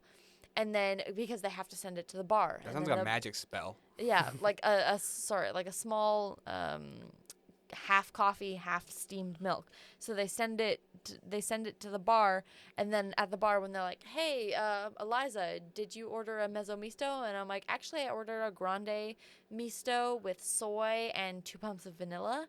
And then because they have to assume the best in me, they're like, "Oh, okay, I guess the barista just made a mistake with the cash. I'll just give you that shit for free." So instead of paying $5 for a drink, I pay $3 for a drink, and I scam the shit out of Starbucks. Which, if I was just scamming Starbucks, I would be fine with. But I'm also making the barista do like 2 times more work. Which is a shitty thing to do. There's like, you know, there's some people who believe kind of like in like the kind of like fuck capitalism. Like shoplift from like big industries and shit like that, like do that. Yeah. And like for me, it's just kind of like, you know, like I'm not a huge thing about stealing, even if like it's like fuck, like it's kind of like a radical way of like fuck capitalism. Like at the end of the day, you know, like I'm not a huge fan of capitalism and stuff like that. I say there should be changes, but it's also like you gotta think about the person who's the cog in the wheel. Yeah, who's gonna get fucked over, and who, like, we all have to work within the system because we don't have another choice, right? Because I was in that system. Because I worked at McDonald's, and that place rip in pieces, tbh. McDonald's is like, and like, oh my god, and the people like in those managers. Yeah. Some of them, they honestly, because I think they have to tell themselves that this is the best option for me, because they don't want to tell themselves, I'm a manager at McDonald's. What am I doing with my life? Yeah, I think they lie to themselves to be like, this is what, like, I'm doing. I matter. You know, my job matters. And there was one guy telling me, like, there's one manager. He's like, guys, you know, like McDonald's is the upper echelon of fast food. Yeah. I'm like, no, we're not. We're the bottom rung. The bottom feeders. Like people know how shitty McDonald's is. That's why people come here. Yeah. And she's like, I never had to deal with customers. But I remember this one time I like it was so bad that I fucked up a girl's wrap. I'd fuck up people's meals a lot. How dare you? I know. And she got mad. So she got mad, and we fucked up the wrap. She's like, "This is not my wrap." And they bring it back, and we fucked up again. Oh no! And we give it to her, and then I'm not close to like the. I guess me and my friend switched spots, and he's the person who's pushing the meals out, and the person asks like, "Who made this?" And he kind of like looks out to see who's talking, and she's like, "Is that fucking monkey?" He's not black, but he was definitely he was darker skin, and I was just kind of like, whoa, that is some racism. And I was like, first of all, I'm the person who fucked that shit up. Oh my god. and we couldn't say no. Oh, and there's one time this lady she accidentally spilled her hot coffee on her child. And the kid and the ambulance had to come. And oh my god. And the kid's skin was all fucked up. And I was like, oh my god, McDonald's is a wild place. That's fucking whack. People doing heroin in the bathroom. Yeah, that's a mood. But the thing is about McDonald's that like, if from a anthropological point of view, if you don't mind, it's like McDonald's changed the way that the world looks at food. Oh my god. Right? Like food is now fast, convenient, and like cheap as fuck. Well, if you look at it, McDonald's actually like we would see like how they raised the price with minimum wage, and yeah, we'd be kind of disgusted, like, oh, yeah, oh, exactly. we're raising the price of the cheapest thing. Like I'm not joking. I would drop, I'm not joking. I would carry like a box of patties, maybe like 100 patties. I'd drop it on the floor by accident or make whatever. I'd be like, wait, that means so little to you? Yeah, it's like insane. But like the way that it's done worldwide, it's called the McDonaldization of the world, because it's like the perpetuation of fast food, of identical fast food industry across the world. You know, you have places like Subway, you have Second Cup, you have Starbucks, where everything has to be done to a like quote unquote standard, and it has to be done that way, otherwise it ruins the image of the company. And it started with McDonald's. There's like a little like a thing of beer. Is there any beer bottles in there? They're definitely all empty. They're all empty? They are all empty. What? Did my dad drink one? Well, yeah. That bastard. That fucking bastard. I kept those in here because I'm like, just in case I ever want a beer. Well, they're all gone. Fuck, you sure? I am. There's absolutely no way. There we go. I swear to God. Oh God, I almost fell. Oop. There it is. Oh my. And there was 6 in there, and one of them, I swear to God, was a beer, and it was untouched. That fucker. I remember one time he's like, hey, is that beer in your thing? I'm like, yeah, we just bought some beer, so I was going to stay in there for a bit. He's like, okay. And then now it's gone. Fuck. Wow. What you saying about McDonald's? Fuck my dad. So yeah, anyway, the McDonald's is taking over the world, and it's perpetuating the decline of good food. There is one McDonald's in all of France. I learned this in a anthropology of food class. Yeah. And it gets set on fire constantly by French people, because they're like, how dare you introduce this fast food monstrosity to the capital of good food, where food is like an art form in France. McDonald's, like, honestly, like I don't like French people. I'm a weird.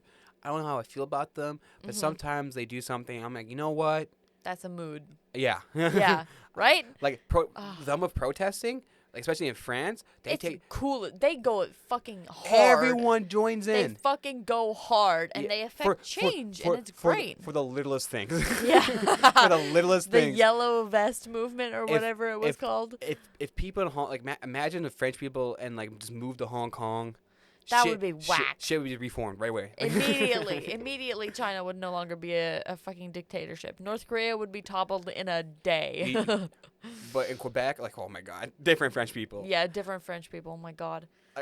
They protest here, and everyone's kind of like, guys, come on, like, what's an extra $100 to our fucking like scholarships? Oh my God, but it's crazy though. It's super crazy how like protest. Now, 100 years ago, protest affected huge change. When you had that many people in the streets, and you had that many people like screaming about something, especially that important, like, it affected change almost immediately. I have a question. Yeah, I have an answer. Maybe. I hope. Did you go to the climate like march? Yes, I did. In the summer? I did. You mean the like end of September? Yes. Yeah, I went there. Okay. So I wasn't there. Oh, you fucking bastard. I was literally on the plane to Georgia, so I was wasting gas. So So for me, like, I understand why there was a march. I understand, like, a lot of people came together, like, we're all these people together. But for me, it was also kind of like a protest is kind of like, for me, a protest works the most. Like, not for me, like, when I see a protest, it works the most when you're specifically, like, kind of combating what's hurting you. Like, when Martin Luther King marched, he'd stop traffic. Right. Right. And they marched for a long while on major highways, and like a lot of people noticed. Yeah. Right. But I guess now that's become a little bit too like people know like sometimes there's marches and it just stops traffic for a while. Who cares? Right. Yeah. So Yeah, because of the perpetuation, how common it is to fight for issues, it's become less radical to do that. it Which was is, almost I understand. like a parade, you know. Sort of.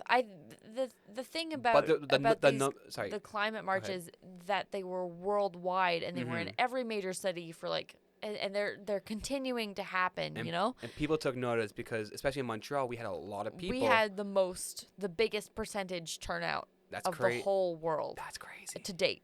That's crazy. Like, it's insane. I remember there was literally a percentage of the population was there. That's fucking crazy. Yeah. That's fucking crazy. And it's really people getting on board, which is fantastic.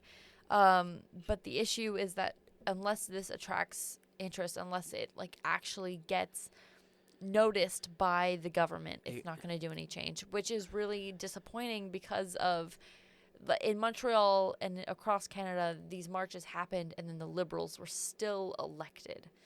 They were elected in a minority government, which is not like it's not as bad as it could have been. Well, the people who marched were also the young people who Exactly. don't make up the majority, and unfortunately, but at the end of the day, I think we're gonna be noticed as the geezers who are not accepting the change. You know what I'm saying? exactly. We're gonna be fighting forever against oppressive governments. Well, I hope it's oppressive governments. But for me, like the march, it showed support that people want this. Yeah. But like it was just kind of like if you were one of those people who actually like you own a company that pollutes a lot, or you one of those companies that dumps, or one of those companies that fracks. Yeah. You look at this, you're like, oh, there's a lot of people who do this, but I'm gonna make some money. But I'm gonna make more money. This doesn't affect me. And the lawsuit is less money than I'm going to make. Yeah. So it ends up being a profit regardless. So it works out in their favor anyways, which sucks ass because we don't control the system like that controls the fining. The fining should be a significant portion, but either you could stop fracking or you could like allow the fine to happen and continue doing the shitty behavior that you were doing, and the fine is less expensive than stopping the behavior. Yeah. Like when unions like started, it's because everyone stopped doing work and people started losing money. Yeah. And they let the unions happen. That's like a thing that I've been talking about maybe for like a year and a half. I haven't got on doing anything about it because it's you know, it's not as much as a normal person can handle. But like, if everyone worldwide stopped buying anything for one day, for one day nobody bought anything, companies would lose millions, billions, trillions. Yeah, exactly. If nobody bought anything from any major company, people would notice. That'd be a huge debt in their company. That'd be crazy. Right? I've been talking about this for, I don't know, a year and a half, saying if we stopped buying everything. That's pretty easy because poor people are like, oh, I'm already doing that. Yeah, exactly. But when I talk to people about it, they're like, I wouldn't. There are some people who were like, yeah, that'd be easy to join. That's so easy to do. For 24 hours, not buy anything. Cool. Just stay at home. Just stay at home and just like enjoy free entertainment. Yeah, go to a park, do whatever. But yeah. I talked to some people who were like, I would not do that because I buy my lunch every single day, and that's I'm like, true. Then don't fucking do that one day. Yeah, one fast. day. Yeah, come on, can you just fast for one day, please? Just go to the grocery store once. Yeah, just go the day beforehand. Like, it's not hard to do, but people are like, it's not convenient. But even if a quarter of the people didn't buy something, it would still be a huge debt. But it's such you have to plan it ahead of time. You'd have to get the social media following to do that kind of thing, and it would be such a big undertaking that I personally could not handle that, and I would take it personally if not everyone got involved. If not but also 2 billion people got involved, I would take that as a personal offense. If I was a company and I saw that day coming up, like I would actually take it to my advantage, be like, hey, we're giving out free this day. Yeah, and then it would be propaganda for your company. Exactly. Well, yeah, and it just helps you out in the long run, but also kind of shows support. So I feel like companies could use that to their advantage. Exactly. So it's so complicated, but it's the only way that I can think of that like I would actually strike deep, especially with oil companies. Like Oh, don't buy anything. Don't fill up your take the bus to work car. that day. Don't don't fill up your car at all. Don't take Don't pay for public. parking. Don't pay for parking. Don't do fucking anything I would on say that day. maybe like buses and stuff like that. Maybe take that because Yeah, like I mean, you couldn't stop people from taking buses, but like public transportation is different than like buying a liter of gas, 40 liters of gas at Esso, yeah, It's completely different. If you boycotted oil companies for a whole day, yeah. imagine what it would do to the stock. It's Like, it would fucking plummet. It would plummet. Everyone would be selling it, and then nobody would want to do anything with that, it would be insane. And people would notice, and they'd be like, oh shit, we have to change our habit because we're losing money. We are losing massive amounts of money because of this. But I don't know that everyone would get involved, and it would be a detriment to my own mental health because I would want either all or nothing, and I'd rather settle for nothing. mm-hmm. I'm that kind of person. I'm not like I'm not a person who's like, the best that I can do is the best that I can do. I'm working on becoming that person. Yeah. But for right now, I have to do it perfectly. I have to get everyone involved. It has to be a worldwide, international movement, or it's not worth it. And that's not sustainable, and I shouldn't be thinking that, but I couldn't start that if not. It's I think with that you could do like in the big aspect of that, like everyone everywhere, it doesn't really make. I don't think it's very feasible. Yeah, exactly. Because there's actually, you want to hear a little fun fact? You know the biggest like commercial like holidays, like those capitalist holidays. It's kind of like Black Friday. The biggest one in the world is actually not on Black Friday. It's I think it's like it's called, I think it's like 1111, something like that. Like the 11th day of the 11th. It's called Singles Day. And it's a huge thing in China, and Alibaba kind of created it. Oh, wow. And they have it's basically like Black Friday, but it's for like single people to treat themselves, right? That's super wild. I didn't know that. Because there's so many single people in Asia. So okay. and they make trillions of dollars that day. Mm-hmm. And so that's hard to do. But I think if you start if you start smaller, right? Like say you start in your school, that could be a big change. Because all the local businesses would be affected. Yeah. Right, and then if it starts small, especially like a generation kind of like our generation are kind of like big into change, and if you start small and get people into it and it recurs every year, it could spread out like that. I think the best way to do is kind of like a grassroots type of start small and start and affect it local, because I think the more we think globalized, it's not going to work out. I think the more we think towards our community. Yeah, I mean, there's a whole poem about that, where if you change yourself, then you change your friends and family, then you change your community, then you change your country, then you change the world, type thing. But exactly.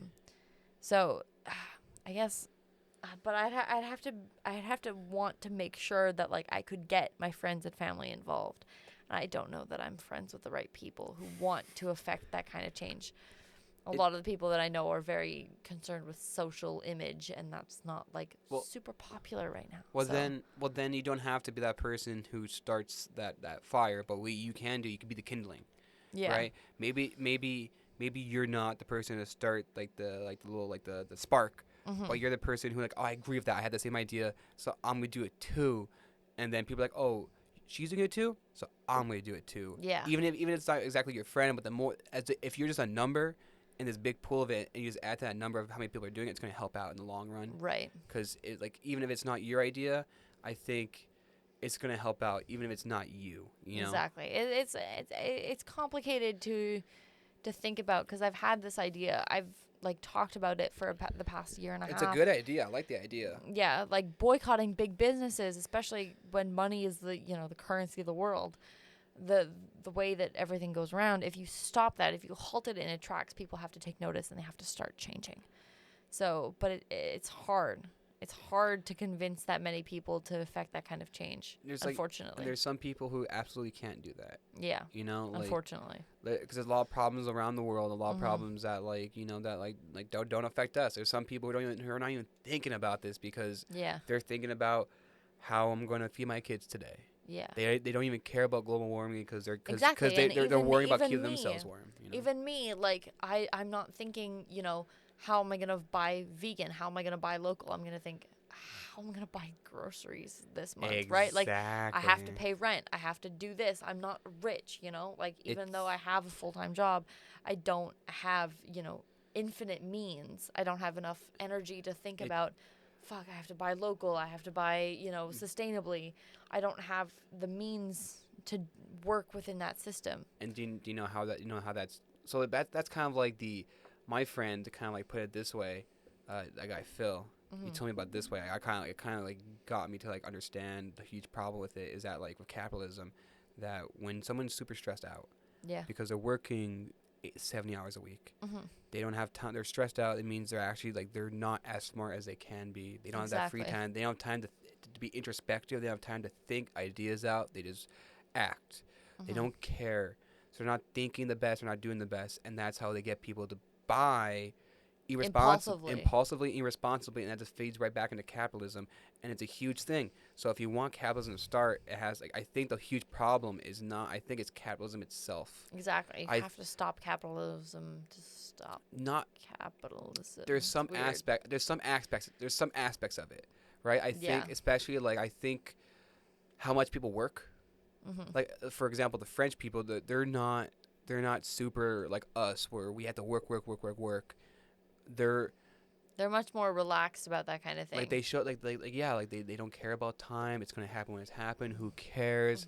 Everything's much relaxed, and they're able to protest. They're able to actually be not all of them. Obviously, there's obviously exceptions to everything, but I think they're kind of able. I think the reason why they're kind of like seen as very artistic is because they're able to have that free time to think about that, and they appreciate it. Well, for us, we appreciate hard work, labor, which isn't bad, but it isn't everything. But it's not the end all and be all of the world, as much as people want us to think it is. Yeah, and think about places like China where it's like it's work or die or nothing else. Yeah. And like you have to give everything up to work, and that's how they keep everyone in check by forcing this in, because then no one has time to be like, I can't protest. Because if you protest, you have to give up everything else to protest. And if you're protesting, now you're a criminal, and now your life is ruined. And those people in Hong Kong who are sacrificing literally their body. Yeah, their body, their lives, their health, their everything. And it's kind of wild because it's kind of like, it's like, I can't, like... I couldn't imagine doing that. I wouldn't do that. And no. It's kind of like, and at one point, it's kind of, it's so wild to me that I almost make fun of it in a way, because it's like, why would you do that? But it's just people. But people believe that strongly in a cause, and they're so tired of the garbage. They're so sick and tired, and it's kind of like, when is that going to be us? You know, it's coming. It's coming. That's gonna be us. You know, and you look at it, and it's kind of like that's the future. Unfortunately, yeah. You know. Drink to that. I do have to get going soon because I have a 9 to 5 job tomorrow. Oh, true. Oh, sorry. Today's Thursday. I'm sorry about that. It's not a Friday, unfortunately. Yeah, I'm sorry. No, don't worry. I wouldn't have come if I didn't know what I was getting into. But, so, do you wanna call it a wrap then? A little bit, yeah. So thank you for having me. It was really, really great. Look, we had like a 3-hour conversation. It's true. We have a 3-hour podcast to show for our hard work and our casual talking. Right. It's been really great catching up with you. Right. Like when would you ever have an actual just straight conversation conversing about stuff? Yeah, it's so wild how little we converse these days. It's great. Right. That's why I really like these. I like having people on, and I like kind of like. And I also like people who aren't specifically like that close to me, because I get to I kind of get to catch up and also delve into things I wouldn't talk about usually. Yeah. So that's why I like. Yeah, the world. So thank you very much. Of course, thank you for having me. Yeah. That's a wrap.